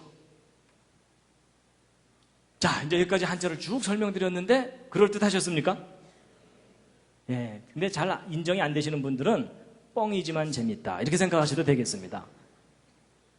근데 여러분 한두 글자가 아니라 너무 많은 글자가 성경 이야기를 그대로 담고 있습니다. 여러분 지금 우리의 그 긴 역사의 비밀을 오늘 아시는 순간입니다. 우리 역사의 그 긴 역사의 그 비밀입니다. 이게. 근데 이제 뭐 보세요. 너무나 분명하게 한자 속에 그 이야기들이 다 들어있는데 지금 현재 중국 사람들이 이걸 알아요, 몰라요? 대부분 모릅니다. 모른다는 얘기는 둘 중에 하나입니다. 제가 지금까지 열심히 설명드렸던 이 내용이 다 꾸며낸 얘기거나 거짓이거나 아니면 이게 어느 정도 타당한 근거가 있는 거라면 이 중국 사람들이 그들의 역사 속에서 이 모든 이야기들을 다 잃어버린 겁니다. 근데 그럼 잃어버렸다면 무슨 계기가 있었겠죠? 그 계기 중에 가장 결정적인 거라고 생각하는 것이 뭐냐면 바로 진나라의 진시황입니다. 기억하시죠? 이 진시황. 만리장성을 대대적으로 쌓고 그 다음에 천하통일을 했고 중국 천하통일을 했고 만리장성의 무덤, 진시황의 무덤 어마어마합니다. 그렇죠? 근데 이 천하의 진시황 만리장성을 만들고 순장 무덤을 이제 만들고 그래서 그 유물들을 우리에게 남겨줬지만 이 진시황이 정말 안 좋은 일을 한 게 뭐냐면요. 바로 분서갱유와 봉선제 폐지예요. 여러분 분서갱유가 뭐냐면 책을 다 불살라버리고 지식인들을 생매장시켜서 다 죽였어요. 막 청소를 해버린 거예요. 그러면 저렇게 되면 어떤 결과가 나타나죠? 역사가 소멸돼 버립니다. 그러니까 진시황 이전의 역사가 다 사라져 버리는 거예요. 그리고 봉선제라는 제사 제도를 폐지시켰거든요. 저게 뭐냐면 하늘의 상제에게 제사 지내던 제도예요. 그러니까 신에게 제사 지내던 거예요. 여러분 중국 사람들은 희한하게도요. 이 고대 바벨론, 아시리아, 이집트, 그리스, 로마 다 우상 숭배를 했거든요. 형태가 있는 신을 만들어 놓고. 근데 고대 중국인들은 희한하게도 형태가 없는 신을 섬겼어요. 그걸 표현하는 것이 상제예요. 상제. 그래서 중국 사람들이 그런 개념을 갖고 있었기 때문에 성경을 중국말로 번역해 줄 때도 하나님을 곧바로 상제라고 바로 번역을 해줬어요. 이해가 되시죠? 근데 그 상제에게 제사된다는 제사인데 이 봉선제 때 제문을 읽는데 제문의 내용이 성경 창세기의 창조 스토리하고 아주 비슷합니다. 그런데 이제 이 진시황의 역사를 이렇게 말살시켰는데 진시황이 없애지 못한 게 하나 있어요. 그게 뭐냐면 천하의 진시황이 없애지 못한 게 한자예요. 오히려 이 진시황이 잡다하게 있던 한자들을 정리를 해서 표준화를 시켰어요. 그래서 우리가 지금 보고 있는 이런 제대로 된 이 글자들은 진시황 때 확립된 겁니다. 근데 이 진시황이 없애지 못한 그 한자가 다 뜻을 갖고 있고 의미를 갖고 있는 글자들이잖아요. 그게 역사 속에 고스란히 보존되어 왔다가 최근에 학자들에 의해서 다시 발견된 거예요. 이 글자들 속에 성경 이야기가 다 들어있구나. 이걸 알게 된 거라는 거죠. 이제 앞뒤가 이제 이야기 풀리시죠? 그래서 결국 이 진시황 이후로 중국 역사는 암흑 속으로 들어갔다라고 보고 있어요. 적어도 복음에 관한 한 암흑 속으로 들어간 거예요. 근데 우리도 이 영향을 받았기 때문에 옛날 우리 조상들은 상스러운 징조고 이랬는데 우리 현대인들은 다 까먹어버린 거고요. 그러니까 한국에 기독교가 들어올 때 서양 종교라고 생각한 거예요. 원래는 우리가 원래부터 알던 하나님이었는데, 그러니까 하나님으로부터 우리가 잃어버린 민족이었는데 그걸 다시 되찾아야 되는 그런 지금 상황이 있다는 겁니다. 그러니까 결코 기독교는 서양 종교가 아닙니다. 우리가 원래 섬겼어야 되는 것을 가르쳐주는 종교입니다. 자, 지금까지 이제 설명드린 한자들입니다. 자, 지금부터 시험 보겠습니다. 10개 이상 쓰고 설명하라. 이거 설명하셔야 오늘 집으로 돌아가십니다. 한두 글자가 아니라 너무 많은 글자들이요. 그렇죠? 오늘은 참 특별한 날입니다. 근데 여러분 이거 오늘 재미있으라고 알려드린 게 아니고요. 오늘날 시대에 너무나 중요한 게 뭐냐면요. 이 중국 사람들을 주님께로 돌아오게 하는데 너무나 중요한 도구가 이 한자예요. 그럼 지금 중국이 경제 발전을 시키느라고 종교 문제를 약간 뒤로 밀어놓고 있어요. 근데 중국이 어느 정도 경제 발전이 이루어지잖아요. 그러면 대대적으로 종교 문제를 다루게 돼 있고 그때 가장 심하게 박해를 할 종교가 뭐겠어요? 기독교입니다. 이 기독교가 중국 사회주의 체제를 근본적으로 흔들어 놓고 있거든요, 지금. 근데 지금은 그걸 섣불리 못해요. 왜냐하면 서방으로부터 원조를 받아야 되는데 서방이 다 기독교 국가들이잖아요. 그렇죠? 그러니까 지금은 그냥 위암 이렇게 그냥 대충 넘어가고 있어요. 근데 중국이 어느 정도 힘을 얻게 되면 분명히 기독교에 대해서 큰 탄압을 하게 됩니다. 정권이 바뀌지 않는 한은. 그때 구실이 뭐겠어요? 기독교는 서양 종교다 이거예요. 우리 게 아니다라고 배척하면 끝이잖아요. 그렇죠? 그럼 그때 뭐라고 얘기해 줘야 되겠어요? 서양 종교를 믿으라는 얘기가 아니다. 당신들의 글자를 봐라. 당신들의 조상이 원래 섬겼던 하나님을 다시 되찾아라 라고 얘기해 줄 수 있다는 거예요.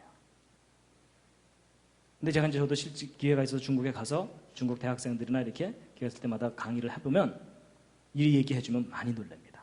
그리고 실제 이 이야기를 해주면서 선교의 열매를 맺는 분들도 많이 있고요. 왜냐하면 자기들의 글자 속에 그 증거들이 들어있으니까. 그것도 구체적으로. 근데 지금 현재 중국 사람들은요, 이 한자가 너무 복잡하다고 줄여서 쓴 간단한 글자들을 만들어서 쓰느라고 원래 글자들을 많이 잃어버렸어요.